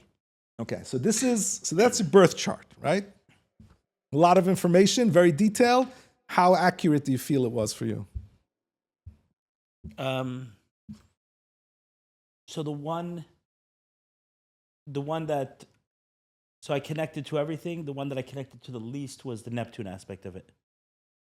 Like even though there are parts of those. Wait, we just said, what is this podcast called? No, I know that. So what do you I understand that. And also how is that not a huge part of your life? You call that like the creativity and the things like that, right? Right, but no, there's two. Remember, Neptune is, anytime you're dealing with things, it has a number of different aspects to it, right? It's this yearning for something higher, right? And so the danger is going to addictions on the negative side, and the positive side is elevation, transformation. And I'm sorry, that's Pluto. It is elevation. It's all breath work, all of this higher stuff, the search for more spirituality. Right, I get that. I guess so that's a big part of your life. 100%. Right. There's that public side of it. Yes. And maybe it's where I feel it's the least developed or the most opportunity. Okay, so that we're going to talk about. There's a time coming up. Yes. That gifts are incredibly there, and I'm going to talk about the timing of when, because this is the promise in your birth chart. So not everything is activated from day one, so it takes different time. But I'm telling you, that is an incredible gifted ability, creative ability, incredibly. Now, it's also connected to Chiron. So there's also, and that's I always tell people, you know, your chart, that warrior, those 5 things, is not going to operate until you're fully believing yourself. As I say, the Gemara says, every person has to believe, Bishvili nivra olam, that what I'm here to do, the gifts that Hashem has given me is so powerful, it's worthwhile that the whole world was created for me. So the self-belief is a crucial point in really getting all the cylinders firing. So for your gifts to really come out, that point is crucial, especially when you have Chiron. So there's a woundedness, even though you've healed some of that, there's still, you know, I talk about Moshe Rabbeinu. When Hashem picked him to take the Yidden out of Mitzrayim and to lead the Jews out of Egypt, you know what Moshe's first response was? Mi unaichi, who am I? Why are you picking me? I'm not this person. His second response was, take Aharon. He's much greater. And his third thing is, Ani aral sefasayim. I have a speech impediment. I can't be the spokesperson for the Jewish people. This was the greatest Navi in all of history, and he had all of these doubts about himself. And this is very human. So to me, that's such a powerful example. Every one of us have doubts. Oh, but I'm not perfect. I'm not capable. I'm not this. And that's a healing process. So when are we hitting on all cylinders? When we fully believe, Bishvili nivra olam, that we really are incredibly capable of. So you're saying that what? You don't believe that you have incredible creative gifts and skill sets? Are you not there yet? So while there's this public aspect of my life for sure, I'm very connected to the grounded, practical, routine aspect of it. From a day-to-day basis, I'm much more connected to that than the free-ranging creativity. I get that there's this aspect of my life, for example, the In Search of More and the House of More, right, that people see, but it's not my everyday. Every day, I'm more meat and potatoes. So you're the Taurus. You're saying you're more. Yes. That's the Taurus is more meat and potatoes. But understand that. So that's the process of life. The thing is, though, when you're going to be fully, and we're going to talk about the developments, then you're bringing it all together. The meat and potato. It's not like 2 separate sides of yourself. You're able to do both together. It's really firing on all cylinders. You know, yeah. So this, let's get into the transits of it. But yes. So overall, do you feel like it? Yeah. Right? Is it blatantly so? And you can see it. It's not me telling you because I know your history, right? I showed you specifically in the chart, and these are all things like Pluto. You can look in the book. You see what Pluto means. Now, everything that I'm telling you, you can verify for yourself. I just want to be very clear. Yeah. This was very helpful for me to be able to read the chart, and so you can see for yourself. That's what I do with every chart reading. I want you to see it for yourself. It's not me. You can study and see it for yourself. Okay. Can I just ask one question about these modes over here? The cardinal, fixed, and mutable. What is? Yes. So again, I'm happy to tell you, but remember, there's 1,000 things with astrology, and it just gets very overwhelming. Cardinal is people who are good at starting things. So I'm very strong cardinal. Literally, every 7 years, I start a whole new career. Like that's my thing.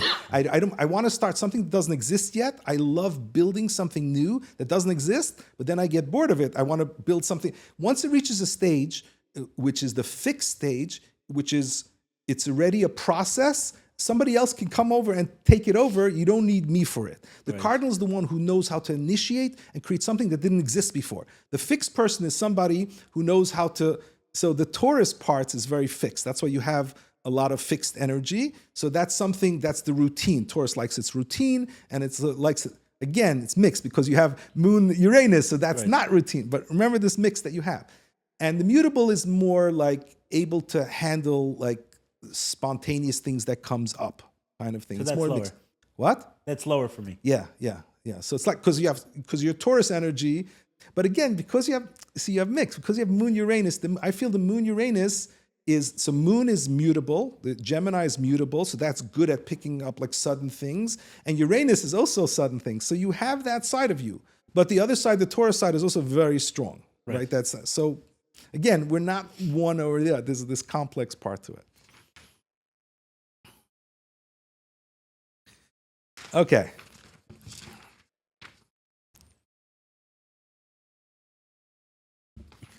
I want to make a bet with you, okay? By 2032, okay? I'm not predicting anything, but what you just said about your creative side not fully there, let's have this conversation again in 2032, okay? But I'm not saying it's happening then, by then, okay? So let's talk about it. There's a couple of things. So in Judaism, we have Rosh Chodesh. Every month, it's a new moon. The sun meets the moon. It's a new moon. 7.5 days later, we have a first quarter moon. The moon looks like a banana. 7.5 days later, we have a full moon. In Judaism, full moon is very important. The first night of Pesach is always on the full moon. The first night of Sukkot is always on the full moon. The first night of Purim is always on the full moon. It's all about self-revelation. The moon is fully revealed. Then we have 7.5 days later, we have a last quarter moon. And 7.5 days later, we start the whole new cycle, new month. And what's Rosh Chodesh? It's all about renewal, opportunity for new things. So if your life hasn't been going well this last month, this is a new month. Wipe it clean, starting fresh. So we have all of these cycles. We have that Rosh Hashanah, right? So last year didn't go so well. This is a fresh start, a whole new year, a new opportunity. So we have this constant concept of a new opportunities. So in astrology, we also have like a Rosh Chodesh, but instead of a 30-day cycle, it's a 30-year cycle. So this is a very powerful part of everybody's life, and every 7.5 years is a changing of the seasons of our lives. So something of the old gets left behind, something new comes into our lives. It's part of our growth process. It's like if we're a tree, it's like a new branch is emerging. And that's from 0 to 7.5 to 15? No. Every person starts at a different point. So it's not equal to everybody. So you have to look at each person's chart to know exactly when it started. So for you started this cycle, this 30 cycle, in December of 2010. Now, it's really important. That was your new moon. Now, it's really important to understand it's not about that exact date. It's the shifting of the seasons, right? So when it's summer, it doesn't become summer that day. It's weeks before, weeks after. Or an ocean liner on the ocean doesn't just turn on a dime. It takes a while. So anyway, 3, 6 months, 9 months, as much as 18 months before, when the shifts can start to 18 months after. There's something new. You're letting go of the old cycle and something new is beginning. So later on, you can think about these different timing of what was going on in your life. Like in my life, I mapped it. Huge shifts for me in my new moon. That's when So 2010 would have been an important year for me? Yeah, so 9, 10, 11, around that timing, when you let go of something of the last 30 years and something new came into your life, you started something new at that time.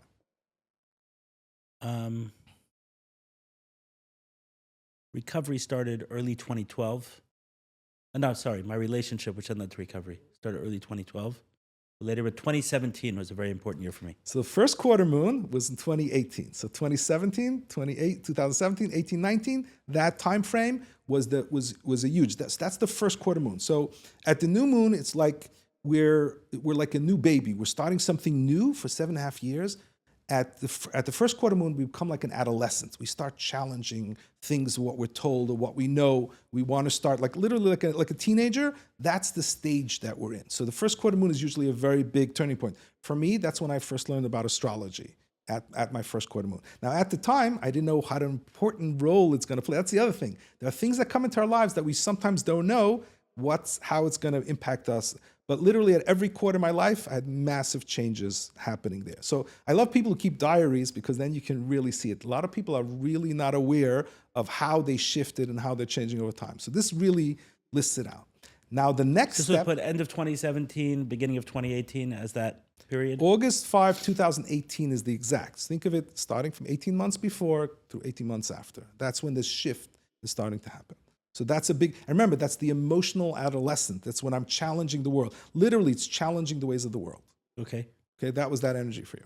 Then the next one, 7.5 years later. August what? August 5th, 2018. But it's not about the exact date. I got married right around then. Yeah. Oh, wow. Okay, so that's the kind of shifts, right? So something shifting from the old way to something new that started in the new way. So that's a very powerful. But it was a very, business-wise, that period, 2017 going to 2018, were major shifts for me. Right. So that's what in all aspects of life, like literally, like all kinds of things happen. Like I know people who like quit their jobs. That's when they got divorced. That's when they got married. It's the first time they had a child. Like something major is shifting. This is a growth process that's happening. And literally, you can literally track your life by it. It's very wild if you really get into it. The next one, 7.5 years later, was just now March 19th, 2025. You're literally in it. Right now, you're in your full moon. And this is all about self-revelation. This is really getting into who you are, learning new things about yourself. So for me, it was a very powerful time in my life. I went through like my dark night of the soul at that time. I cracked my ego. I really learned about myself. And something else happened. I encountered an artist who told me that I also can be an artist. And I looked at them like, I'm a philosopher, I'm a psychologist, I love to learn. I'm not an artist, I can't paint, I don't have good hand-to-eye coordination. But it just opened me up to that possibility. And I did have a lot of ideas I wanted to bring up. I didn't have the means to. And Hashem sent me an Illustrator program, Adobe Illustrator. And I just started learning. I was in my 40s when I did it for the first time. I never did it before. And I started doing it. My book has 75 pages of illustrations that I created through this. So this is something that I picked up at my full moon, because when self-revelation, not only you learn the difficult stuff, you also learn some of the gifts and talents that we have. So it's very funny that you just telling me that you don't see yourself as this creative ability. And that's what I was saying, that at my full moon, I discovered that I do have this creative, even though I never did it before in my life. Interesting. So yes. And is there a difference between ones at different points of one's life? So yeah, so there's 3 cycles. There's a child cycle, an adult cycle, and an elder cycle. Okay. And literally, as you're going through those things, the same type of issues are coming up. The difference is, in the child cycle, we don't know what's hitting us. In the adult cycle, we have much better understanding and comprehension. And in the elder cycle, we can really bring our legacy out to the world. Like it's a continuous So the first one for me, you're saying, was in 2010? That was your adult. Your child started, basically from when you're born until 2010 was your child cycle. Got it. And then from there, every 7.5 years. Yes, it's your adult cycle going all the way to 2040 for 30 years, from 2010 to 2040. So literally right now, you're at your full moon. And this is why I'm excited about... Oh, interesting. Got it. Yes, so right now is the time to really what's the full moon? Self-revelation. It's really learning, again, the difficult stuff, but also the gifts that's in the shadow that's there. So this is the time to bring it out. And in fact, there's a midpoint between the last quarter moon is going to be 2032. That's what I mentioned, the 2030. There's a midpoint of 2028, which is the disseminating moon. And that's where you share. So you spend between 2025 and 2028 creating a unique format and formula of whatever you've experienced and grown in this cycle. Since 2010, all your experiences, your unique talents and abilities, and you formalize it from your own personal way, and you create some kind of formula or format that you're then here to bring to the world in 2028 at your disseminating moon. So for me, at my full moon, that's when I created hundreds of pages of astrological illustrations, and at my disseminating moon is when I started writing my book. So this will be at a different age for everyone? Yes, yes. But roughly between the ages of... So the first cycle... the first cycle can run anywhere from age 16 to 45. So there are people at 45 who are just ending their child cycle. Wow. And sometimes you can see they're late bloomers. They're starting later in life. Some people start at 19, 20, their adult cycle already, very young. And those are the people who started, but everybody's different. Everybody has a different, but the other cycles are all 30 years. It's just the first cycle, depending on your chart, where your sun and moon are, in terms of where you're starting in the cycle. So we're talking about the 30-year cycle that everyone goes through. The moon and the full moon. So where is that on the chart? How is that determined? So this is called the progressed moon cycle. So your birth chart, you can see your sun is here. You're born like within the first quarter moon, because your moon is pretty close to your sun, right? It would be like this. This is what it would be at a quarter. But you can't see it directly in this chart. So you have to, there's something called a progressed cycle, and it's basically you're moving the chart forward in time, is what's happening. So literally, it's like a day for a year. The Torah talks about that by the Meraglim, that they did for 40 days, and therefore, literally a day for a year, they're for 40 years in the desert. Even in the Pasuk where it says, in Bereshis that Hashem created the luminaries, lahoy la'oisos, it says liyomim l'shanim, like days for years. So there's like hints of this progress cycle in the Torah, but they're just hints kind of. But yes, you move them forward to see this process. So this is there are two systems to see developments. There's moving the chart. It's an internal system. You use a formula to move it forward. And then you actually look at the planets where they are in the sky, how they're connecting currently with your birth chart. So we're going to talk about both of those. Got it. So that's called a transit. It'll never be younger than 20 or younger than 1920 and older than 45.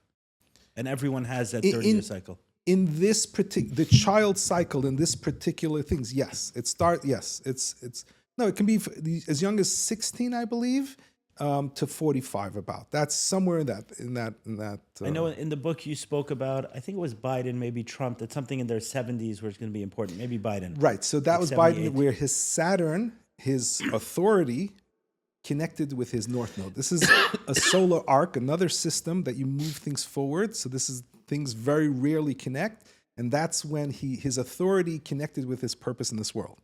So that's when he became president. Yes. So again, I can't predict or know what's going to develop, but I know at that time in his life, his authority is going to really come to the forefront. Got it. Okay. But let's get back to this cycle. And that's connected to the same 30-year cycle? No, different. It's a brother. It's similar. It's close to it. Yes. It's progression. It's also a progression. It's a different kind of progression. Progression just means you're moving the chart forward, using a formula to see what's developing in this chart. So this chart, we're moving it forward to see what develops. And so there's a progression, solar arcs. It's a technical kind of. Okay, so this 30-year cycle, it's very important. So this part, you want me to take your word for? With what? No. You can Google solar arcs, Google progressions. Every one of these things you can find on your own. Nothing to do with me. If you know a little bit about astrology, you can all this information you can find on your own. Nothing that I'm telling you now you couldn't find without me. But essentially what you're saying is that almost every second or every few minutes in the world is totally unique. So when you're looking at birth charts, unless the person was born literally in the same few minutes in the same city, you're getting a different result. So in terms of what their particular energy. So yes, every moment in the solar system has a different energy. Now, almost never to be replicated. Right, because there's so many unique combinations that are happening. Yes, that's why we're so unique and special. Yes, that's what's so amazing. What Hashem, the more we understand that, to me, the more it's connecting to Hashem, to understanding that He created each of us. We have a chaylik elokayim mal. We have this unique essence, godly essence inside of us, because we are unique. We have the power of the solar system within us to build. That's what we're here to do. Right. So some who dismiss astrology as you're putting people into 12 different buckets, far from it. Doesn't know what they're talking about, right? That's a newspaper. Yes, this quadrillion million, I don't know how many different possible combinations. It's like unlimited how many possible combinations there are. So absolutely. I mean, generally, all the critics, they know very little about astrology. I say study astrology first, then criticize it. Don't study it. You know next to nothing about it, and you're criticizing it. That's not very intelligent. So, okay. So let's talk about this cycle, because this is really important, this 30-year process. But there's a reason they're criticizing it, meaning that's the most common use of astrology is newspapers putting it in the horoscope. Yes. So that's the way so I criticize. I'll agree with them on that. Yes, it's nonsense. Yes, it's like the God you don't believe in, I don't believe in either. It's the same idea. Yes, the astrology you don't believe in, I don't believe in either. Same thing. Yeah. Okay, so we're in this 30-year cycle. The reason why this is so important, because we're about to get in very specific transits and energies are coming to your life. It's important to understand the timing of it. So keep this 30-year cycle overlaid in your mind when we talk about the specific aspects of what we're about to talk about. So remember where you are right now. Right now, you're full moon, self-revelation, self-discovery, becoming aware of shadow stuff, and also gifts and talents. And you're here over the next 2-3 years to create this ideas that will come to you, to bring it out. You don't know quite yet how. So I remember this very clearly for me. Like I had all these ideas that were coming to me, and I just was creating illustrations. I didn't know what it was. until I fully put it all together. And at the disseminated moon, which you have in 2028, that's when I start writing a book. It doesn't mean that you have to write a book. There are many different ways that you come out, new inventions, new creations, new ideas, podcast, whatever it is that you're here to bring your unique self to it, okay? And after the disseminating moon is the last quarter moon. That's when the tree is at its fullest. That's when the tree bears its fruit. So for me, at my last quarter moon, that's when my book was published. And now I'm like a year or two after my last quarter moon, so I'm reaping the fruits of all my labors, everything that I worked over the last 15 years to create. So literally, I want to thank Hashem. So you're in the second half of your moon. I'm more than the second half. I'm You're already in the fourth. right. I'm in the last quarter, so I'm not here anymore in this cycle to create something new. I'm now enjoying the fruits of my labors that I worked over the last 15 years. I brought something unique and individual to the world, right? Through Hashem's guidance, everything, like it's incredible. But it's incredible, like the response that I'm getting, and I'm like living my dream right now. So I love that this is the stage that I was meant to be in. So that's why I'm very excited. So you're here to create and bring something out over the next couple of years. And then in 2032, that's when you really reap the fruits of your labor. That doesn't mean that you can't reap in benefit in next year and now, but in the big picture, that's when the real big stuff is all coming together. And so you're saying everyone goes through this process? Yes. Now, remember, we have free will. You got to be doing your stuff. So if you're stuck, if you're unhealed and you're not doing your stuff, you're not going to be able to bring out your gifts. If you're not believing in yourself, what did I say about Venus? Yes. You have to believe in yourself. You have to heal yourself. If you're doing your stuff, if you're doing your work, yes, everybody is going to be able to bring it out during this time. So that's our avodah. That's our work that we need to do. Okay, so that's super powerful. Now let's talk about some of these progressions. We have, some of them are once in a lifetime energies that connect with our sun. There are basically the 7 planets, from the outer planets: Mars, Saturn, Jupiter, Chiron, Uranus, Neptune, and Pluto. Once in your lifetime, they're going to connect in the progressions with your sun, with your identity. Once in a lifetime. This is a time period once in a lifetime, and it's a very, very one of the most powerful times in a person's life in that particular area. So that means that they're the same progression as it was when they were born? No. This is moving a chart forward. So I'll give you an example. Okay, perfect. You see your sun is at 4 degrees of Taurus, right? Yes. So if I'm moving the chart 1 degree a year, okay, it's going to arrive at your Chiron in 2018 or 21. I have 2018 and 2021. Which means if you calculate from your birth to what age that is, well, in 2018, that's when, because it's moving 1 degree a year. 23 years, yeah. And that was the once in a lifetime. You had Sun Chiron in 2018. And what's Chiron? Chiron is the wounded healer. So the areas in our lives that we have wounding, where we learn to work with it, but we haven't fully healed, this is a time when the wounding comes up in order for us to fully heal it. So I'll give you an example. Somebody who hates going to the dentist. He has this low-grade toothache, but he's not willing to go to the dentist. He's willing to live with it. But if all of a sudden the pain gets so bad, he's forced to go to the dentist, and it might be difficult. You might have to, drilling and heading. But when you leave the dentist, you're now completely healed. It's no longer holding you back. So Chiron is a very powerful time.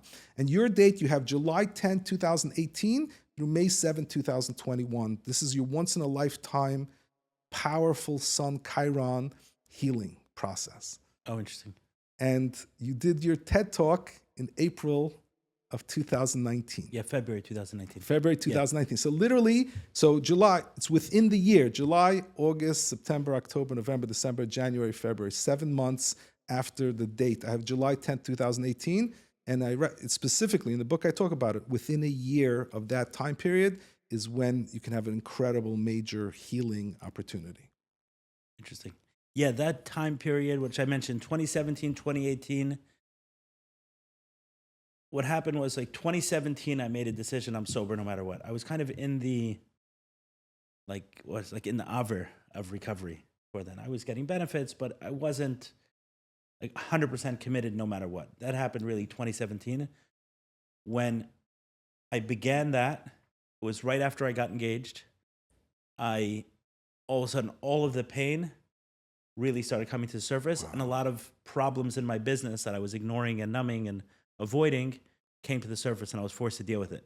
And over the next year and a half, I nearly lost my business, nearly went bankrupt. But at the same point in time, I was committed to being sober. Under any and all costs, I was committed to being sober. And probably around midway through 2018, so it was from the beginning of 2017, midway through 2018, where I wasn't sure if I'd keep my business. Wow. And then 2018, the second half of 2018 is where we turned it around, got a lot better. And then during that period of recovery, 2017, 2018, so I had started recovery 4 or 5 years earlier, and some of the more obvious sexually addictive behaviors I cut out then, which was more like, prostitution and strip clubs, and that was easier to cut out. But pornography was much more insidious, and a lot of people in recovery kind of poo-pooed it. It was like, oh, it's not a big deal. When I got into recovery, I was 28. I was one of the younger guys in the rooms. Today, that's not the case. With pornography and with the internet and all the apps, people get caught in much sooner. But at that point in time, there were a lot of old-timers in the room, so 40, 50, 60 years old. Their sexual addictions progressed in a completely different way.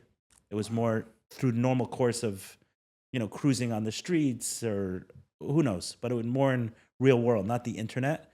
And for a lot of them, the internet was almost this way to avoid problems. It was saying, oh, if I go to the internet, then I won't hire prostitutes. So some of them used it in that way, and that's a lot of what I was hearing, and I kind of bought into it. But by 2017, I'm like, I'm done with all of this. I saw that it's in some ways more dangerous than the more obvious stuff. So fast forward, after a couple of years of doing that and seeing the benefits of my life and seeing the benefits of the business, and I said, I have to talk about this. And that's where the TED Talk came in. So the TED Talk happened in 2019. Wow. So that's literally in that period. So that's exactly what Chiron is, bringing out the full wound. We thought we dealt with it, but it's still stuff there that's blocking us.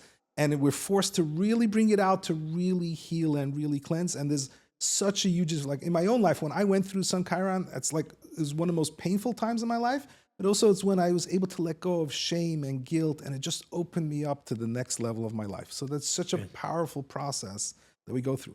And it's wild that we have this in astrology. You can see exactly when that's happening. I'm wondering, had I known that then, would it have helped me? That I'm going through something, a wounded healing specifically. And the reason why, you're saying my son hit Chiron. So your identity was ready to go through this incredible healing process. And is that going to happen to everyone in their life? Not necessarily. Yes, yeah, but once in their lifetime. That the sun hits Chiron. Yes, there's other stuff. There's always other stuff happening, but this once in a lifetime, that's why it's such a powerful, like these 7 times in our lives when we go through once in a lifetime energies, it's incredibly powerful. It's a huge impact in our lives. So wounded healing is everyone. I mean, the wounded healer. Once in their lifetime, they're going to go through it. Yes. Now, the question is, what's going on in that? Also, what's in their chart? Is there wounding in their chart? Is there not so much wounding in their chart? So there's a lot of pieces. It's going to be much more prominent when you have this stuff in your chart. You have Chiron in your chart. So that's a big part of your chart. So when Chiron comes around in a progression, that's going to have a huge impact on you. Understood. And that happens once. Yes, that's once in a lifetime. So that's very, very powerful. I missed my shot. The TED Talk was the best I can do. No, what do you mean? I joke. Okay.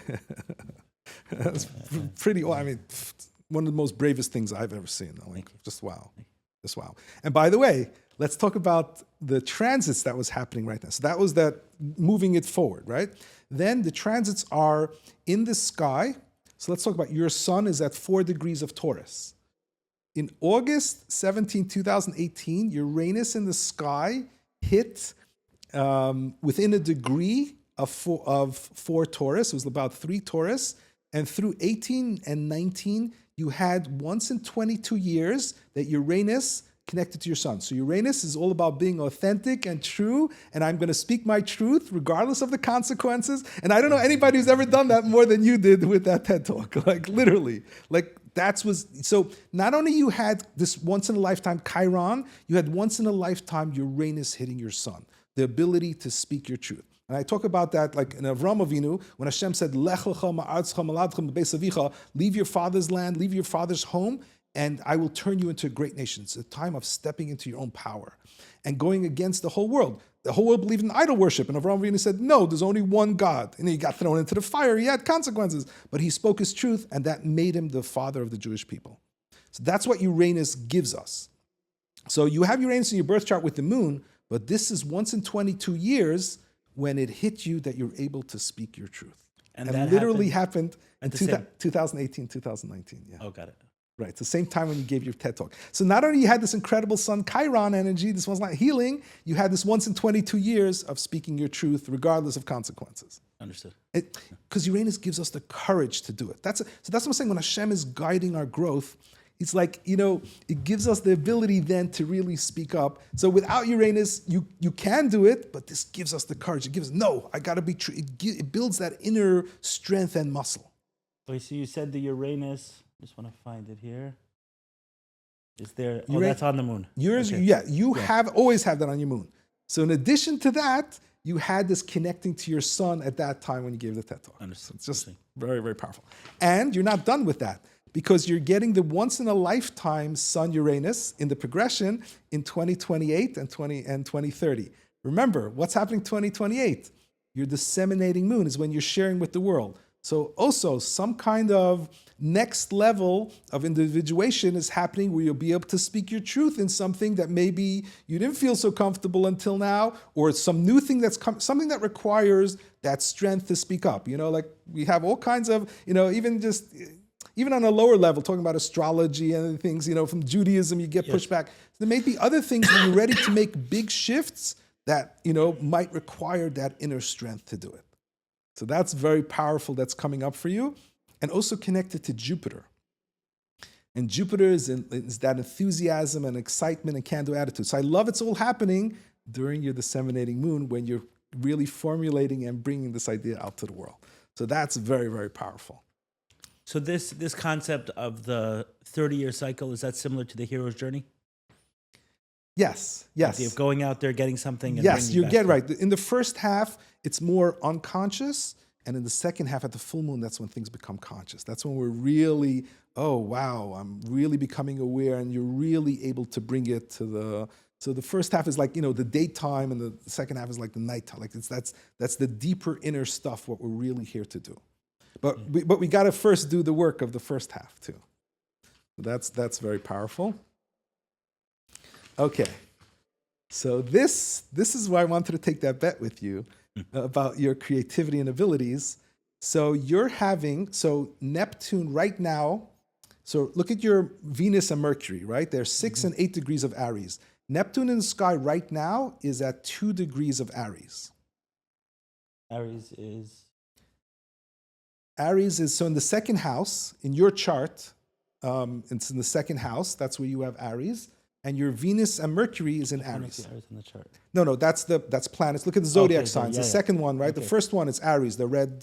I see that. Right? So Neptune just entered Aries right now.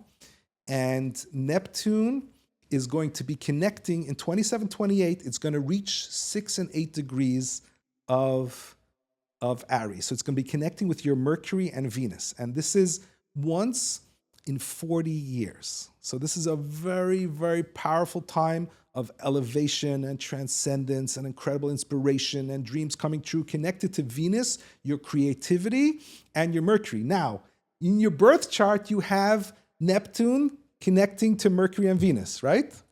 You see the square? The Neptune in the 11th house, connecting to, and I told you that's an incredible creativity and abilities. And you're like, no, I don't have.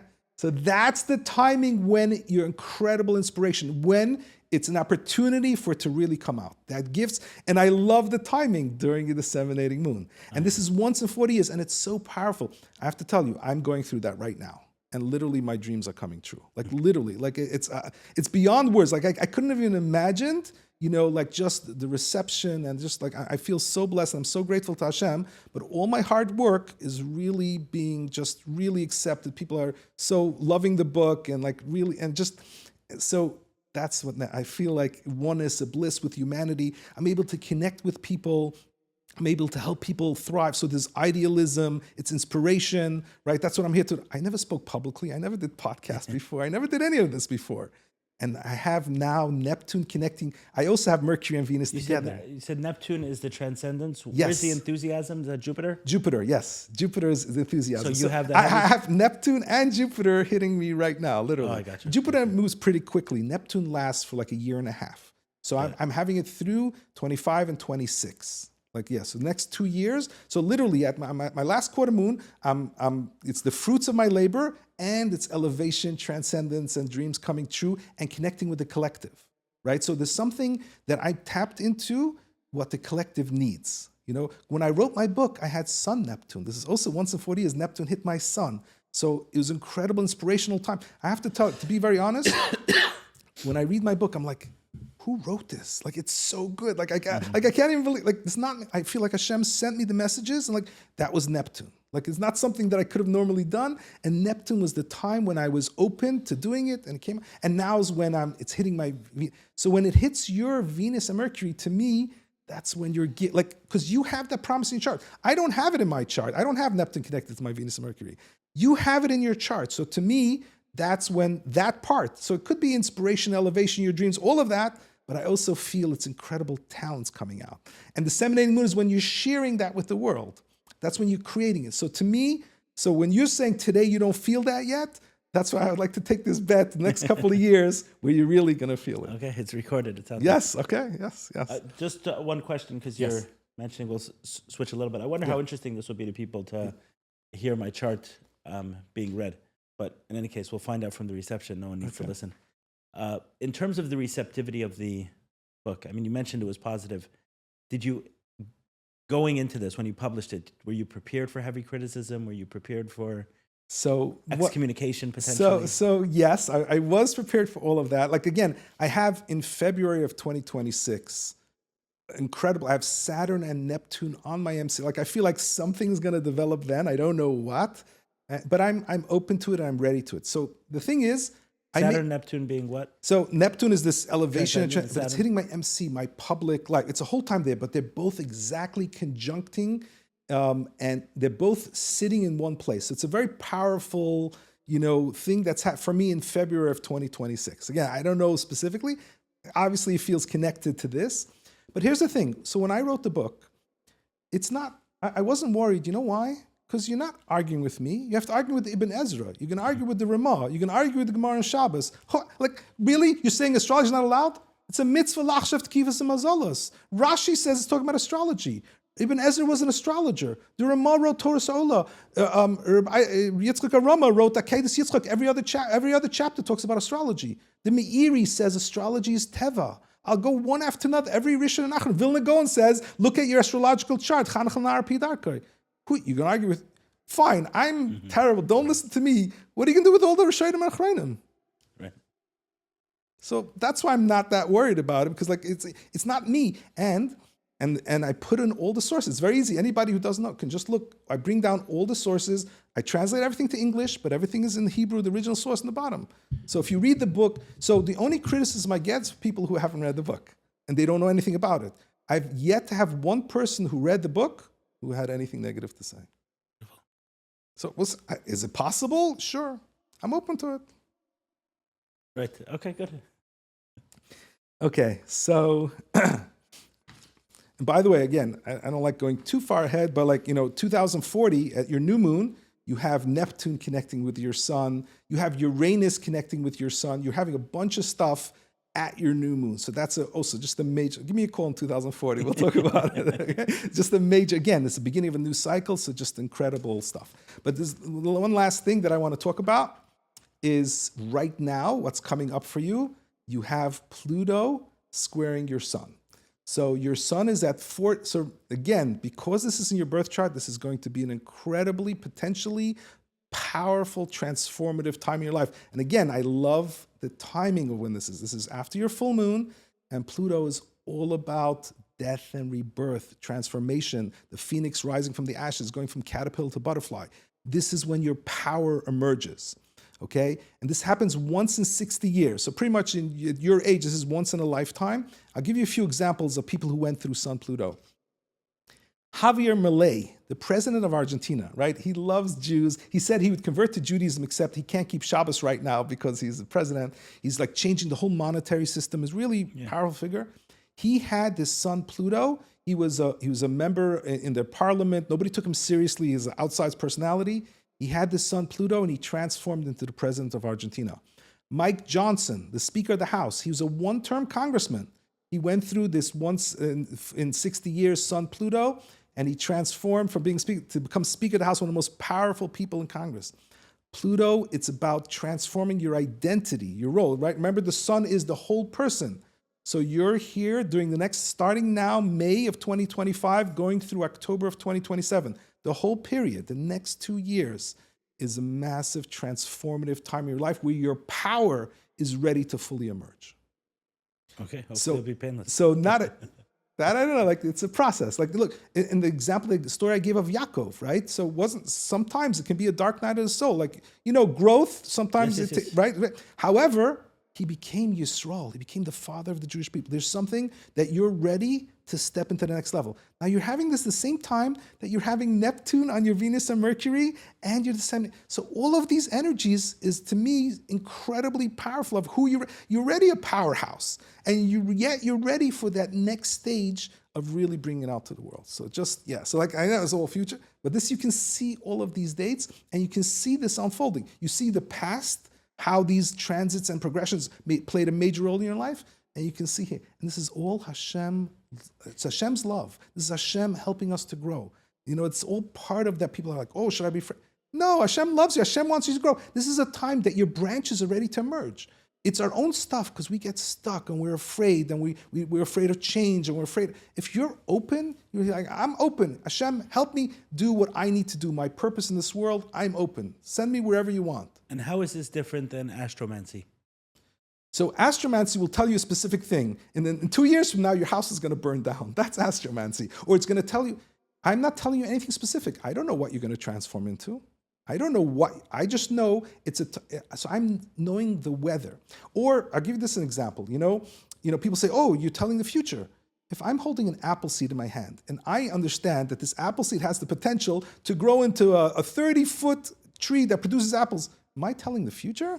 No, I'm able to see the potential of something. I don't know what's going to happen. It needs sunlight, it needs water. I can't tell a person what's going to happen. I will tell you, if you're not healing, if you're going down the wrong path, you're going to be blocked. You're not going to be functioning. If you're doing the right path, if you're doing the work that you're here to do, that's the whole point of the Torah, is the mitzvahs, is to guide us, is order to create the muscle that it's not our body driving us, we're driving our body. So as long as we're doing that, if you're on track, absolutely, you're going to grow into a powerful tree that's going to produce incredible apples. Yeah, that's not telling the future, that's the potential. Got it. And does it make a difference in your mind if you're sharing something positive or negative, as far as astromancy is concerned? So again, it's false. It's not true. If you're predicting a specific thing, it's not truth. Even if it's positive. If somebody says, oh, I see you have, I'll give you an example. And it's very misunderstood. When you have Venus in the solar arc, when Venus connects with the sun, what tends to happen is that our self-value is connecting with the sun. So our sun is shining on our self-value. So we feel very confident, and a lot of times people, if they're not married, that's when they get married. Why? Because if you're confident, you're more likely to attract people into your life who are interested in you. So they went and said, Sun Venus means you're getting married. But it's misunderstanding the whole point. It doesn't mean you're getting married. That's one possible outcome, right? It doesn't mean that. That's where people go wrong when they predict the specific. They don't understand it's creating the energy, and then there's many possibilities from that energy. Understood. Okay. What do you feel is possible? Because there's a ton of enthusiasm and excitement that's coming from you. What do you feel is possible if these ideas become more mainstream? If, like you're saying, like Neptune and Venus is on your sun, which, I keep looking to the chart to remember what you're saying. But for you, this is second nature. So many ways. First of all, I think it's going to decrease incredible amounts of suffering. Just start with kids in class. If I see somebody, he's an Aries with Uranus and Mars and Jupiter, you want him to sit still the same way a kid with, Taurus and Capricorn who has none of these energy. You can't treat each person. You don't take a class and treat everybody the same. Understand who you are. This kid needs a lot of energy. He needs to express his energy, have healthy outlets for it. The way parents raise children. Your brother was able to do that because your brother had a different chart. Like, understand who you're dealing with. I think that's the number one thing, is authenticity and being real with every person, and never tell them their energy is bad. The mother has Cancer energy. She likes everything calm and quiet. The child has Aries energy. What are you doing? You're teaching him that it's bad to have his own energy. I've seen people, they stifle and suppress parts of themselves because that's how they were taught, because their parents had a different energy and they thought it was negative. So first thing, I want everybody to be true to who they are. Right away, that's going to eliminate so much suffering just from that. But then also to understand, people become hopeless and they lose hope and they feel like life is pointless, or people losing their whole purpose. I'm like, what do you... There's so much purpose, there's so much blessings here. Just be open. But why? I had a negative experience. Well, because you have Black Moon or you have Saturn and you think that life is always going to be miserable. I can show you what's happening to your thinking. This is such elevation. I feel like the more people know, people go to therapists. They sometimes can take months just to figure out what the issue is. I can point you right away. Like, I can save you months. You still have to deal with stuff and work through it. Right. But I can get to the heart of the issue right away. You know, it's so beneficial. It gives you information. So this is for people who want to grow, who really into growth and self-development. This is such an incredible gift and tool from Hashem. Why wouldn't we use it? Like, I can't understand. Why wouldn't anybody? So to me, people just don't know it exists. People don't understand how in-depth it is. That's what I'm hoping this can really show people, and that everybody should learn it for themselves. I think it's a game changer. It's a life changer. Fascinating. So starting in a couple of months, you're going to be giving a course? Yes. So I have to create it. So again, I learned when you plan something, look, my book, when I went to Mosaic Press, they told me within a year or two, you're going to for sure be published. It took me 5 years. So it was all a hard work, and it was full color book, 75 pages of illustrations, but I'm thrilled with the end result. So one thing I learned, I have to make my effort. I can't tell you the outcome. So I'm not promising anything. I just know that I'm devoting time because I want everybody to learn astrology. Very cool. Okay. So if after someone reads this book and everything else, and they're still somewhat skeptical or doubtful of the benefits, anything you would say to them? So if you read the book and you're doubtful of the benefits, so I would say look at your own chart. I think that's really important. It's not that hard. We just explained what a chart is. Look at the basic stuff. You know, again, you have to learn. You have a lot of information in the book, right? So that's what convinced me. Like, when people told me stuff, it meant nothing. But when I looked at my own chart, I couldn't deny it. Like, it's like there's nobody there telling me something.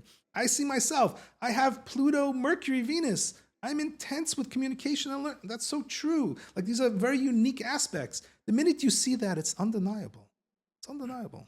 How similar was this reading we did to a typical reading you do for someone? So no, this is a big part. And I cover a lot more, you know, but yeah, this is a big part of what a chart reading is. I'll go through the major details of your life, the big parts of your personality. That's a big feature that you're aware of. I'm not telling you something you don't know, but in order you see that this is how God created you. This is part of your chart, that this is part of your process. It's very powerful. And also the timing kind of stuff. So that's generally what I do with the reading. That's the heart. Basically what we went through, that's the heart of the reading. Yes. So this chart that you printed, that's not you. Like, there's a software that you can put this in. Yes. You put in your birthday, they'll print this chart. Nothing to do with me. I didn't create this. It's publicly available. Yes. Anybody, you can go to any website, go to astral.com, put in your information. You'll see you have a sun opposing a Pluto, you have a moon opposing Uranus. You'll see all of these details, nothing to do with me.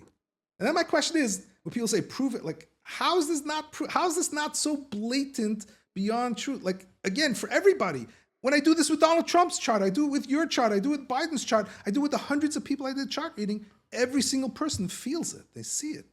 So I'm telling anybody who's really skeptical, get your own chart. That will really show you that it's real. Got it. Okay. Final thoughts, final words?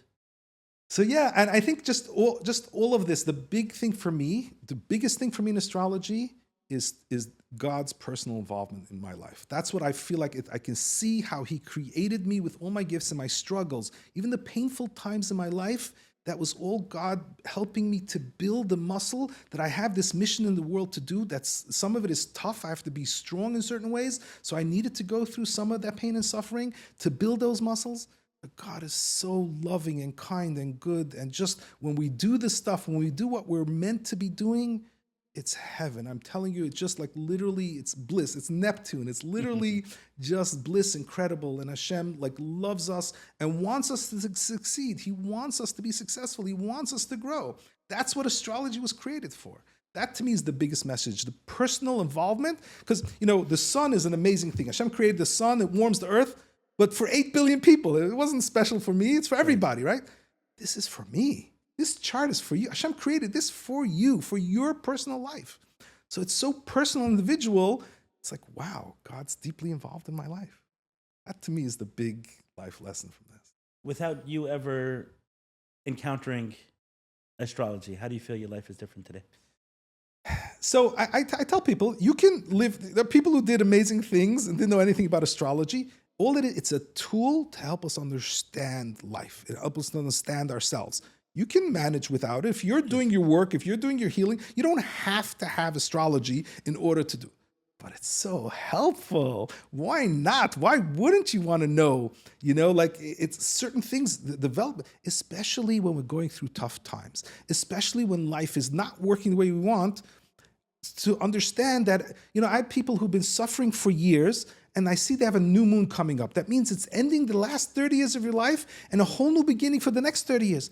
That's so encouraging to them because they felt like their life is just going to continue to be this way. No, it's an incredible opportunity. So it gives so much hope. So it's not a necessity. You don't have to have it, but it's so helpful and it's so powerful. And who wouldn't want to know in your own life when these big major moments are coming? Like, why wouldn't you want to know that? I'm a Gemini. Maybe I'm curious. Other people are like afraid. And the people who are afraid, what's happening there? I always examine what's going on. What are you afraid of? Because they can't believe, they always think that it's going to be something negative. So they have Saturn and Black Moon that's creating this negative loop for them. And that's also so helpful. I did a chart reading for a woman in Israel, and she's an artist. And I saw her stuff online, really gorgeous stuff, amazing. And she has a Venus Neptune, right? That's what you have also. And for artists, like all the big artists have this, Venus connected to Neptune, right? Yeah. So their creativity connected to elevation, transcendence. She had stopped painting for 2 years because she also had Saturn. And she always felt like, yeah, I'm a good painter, but there's millions of painters. Why would people buy my things? And when I showed her she had Venus Neptune, that she had the Ferrari in the garage, it was so encouraging. She started painting again. It was like such a powerful thing. So to me, that's so a real life thing that she sees it and recognizes it. And it's really wild because I'm always a big believer, listen to your messages. So she got one message from me to continue painting. She lives in Israel. And recently, one of the ballistic missiles hit very near her house, which like completely removed the whole wall from her house. And you see debris all over. And she has a beautiful white piano. Gesundheit. She has a beautiful white piano. It wasn't touched. Her paintings, all of her art was not touched. And I said, wow, what a powerful message from Hashem. So you're not getting... I'm a big believer, listen to your messages. So this is like, so she had an astrologer tell her you're an incredible painter, and then she had a ballistic missile sent from Iran through Hashem that didn't touch any of her paintings. Everything stayed completely intact.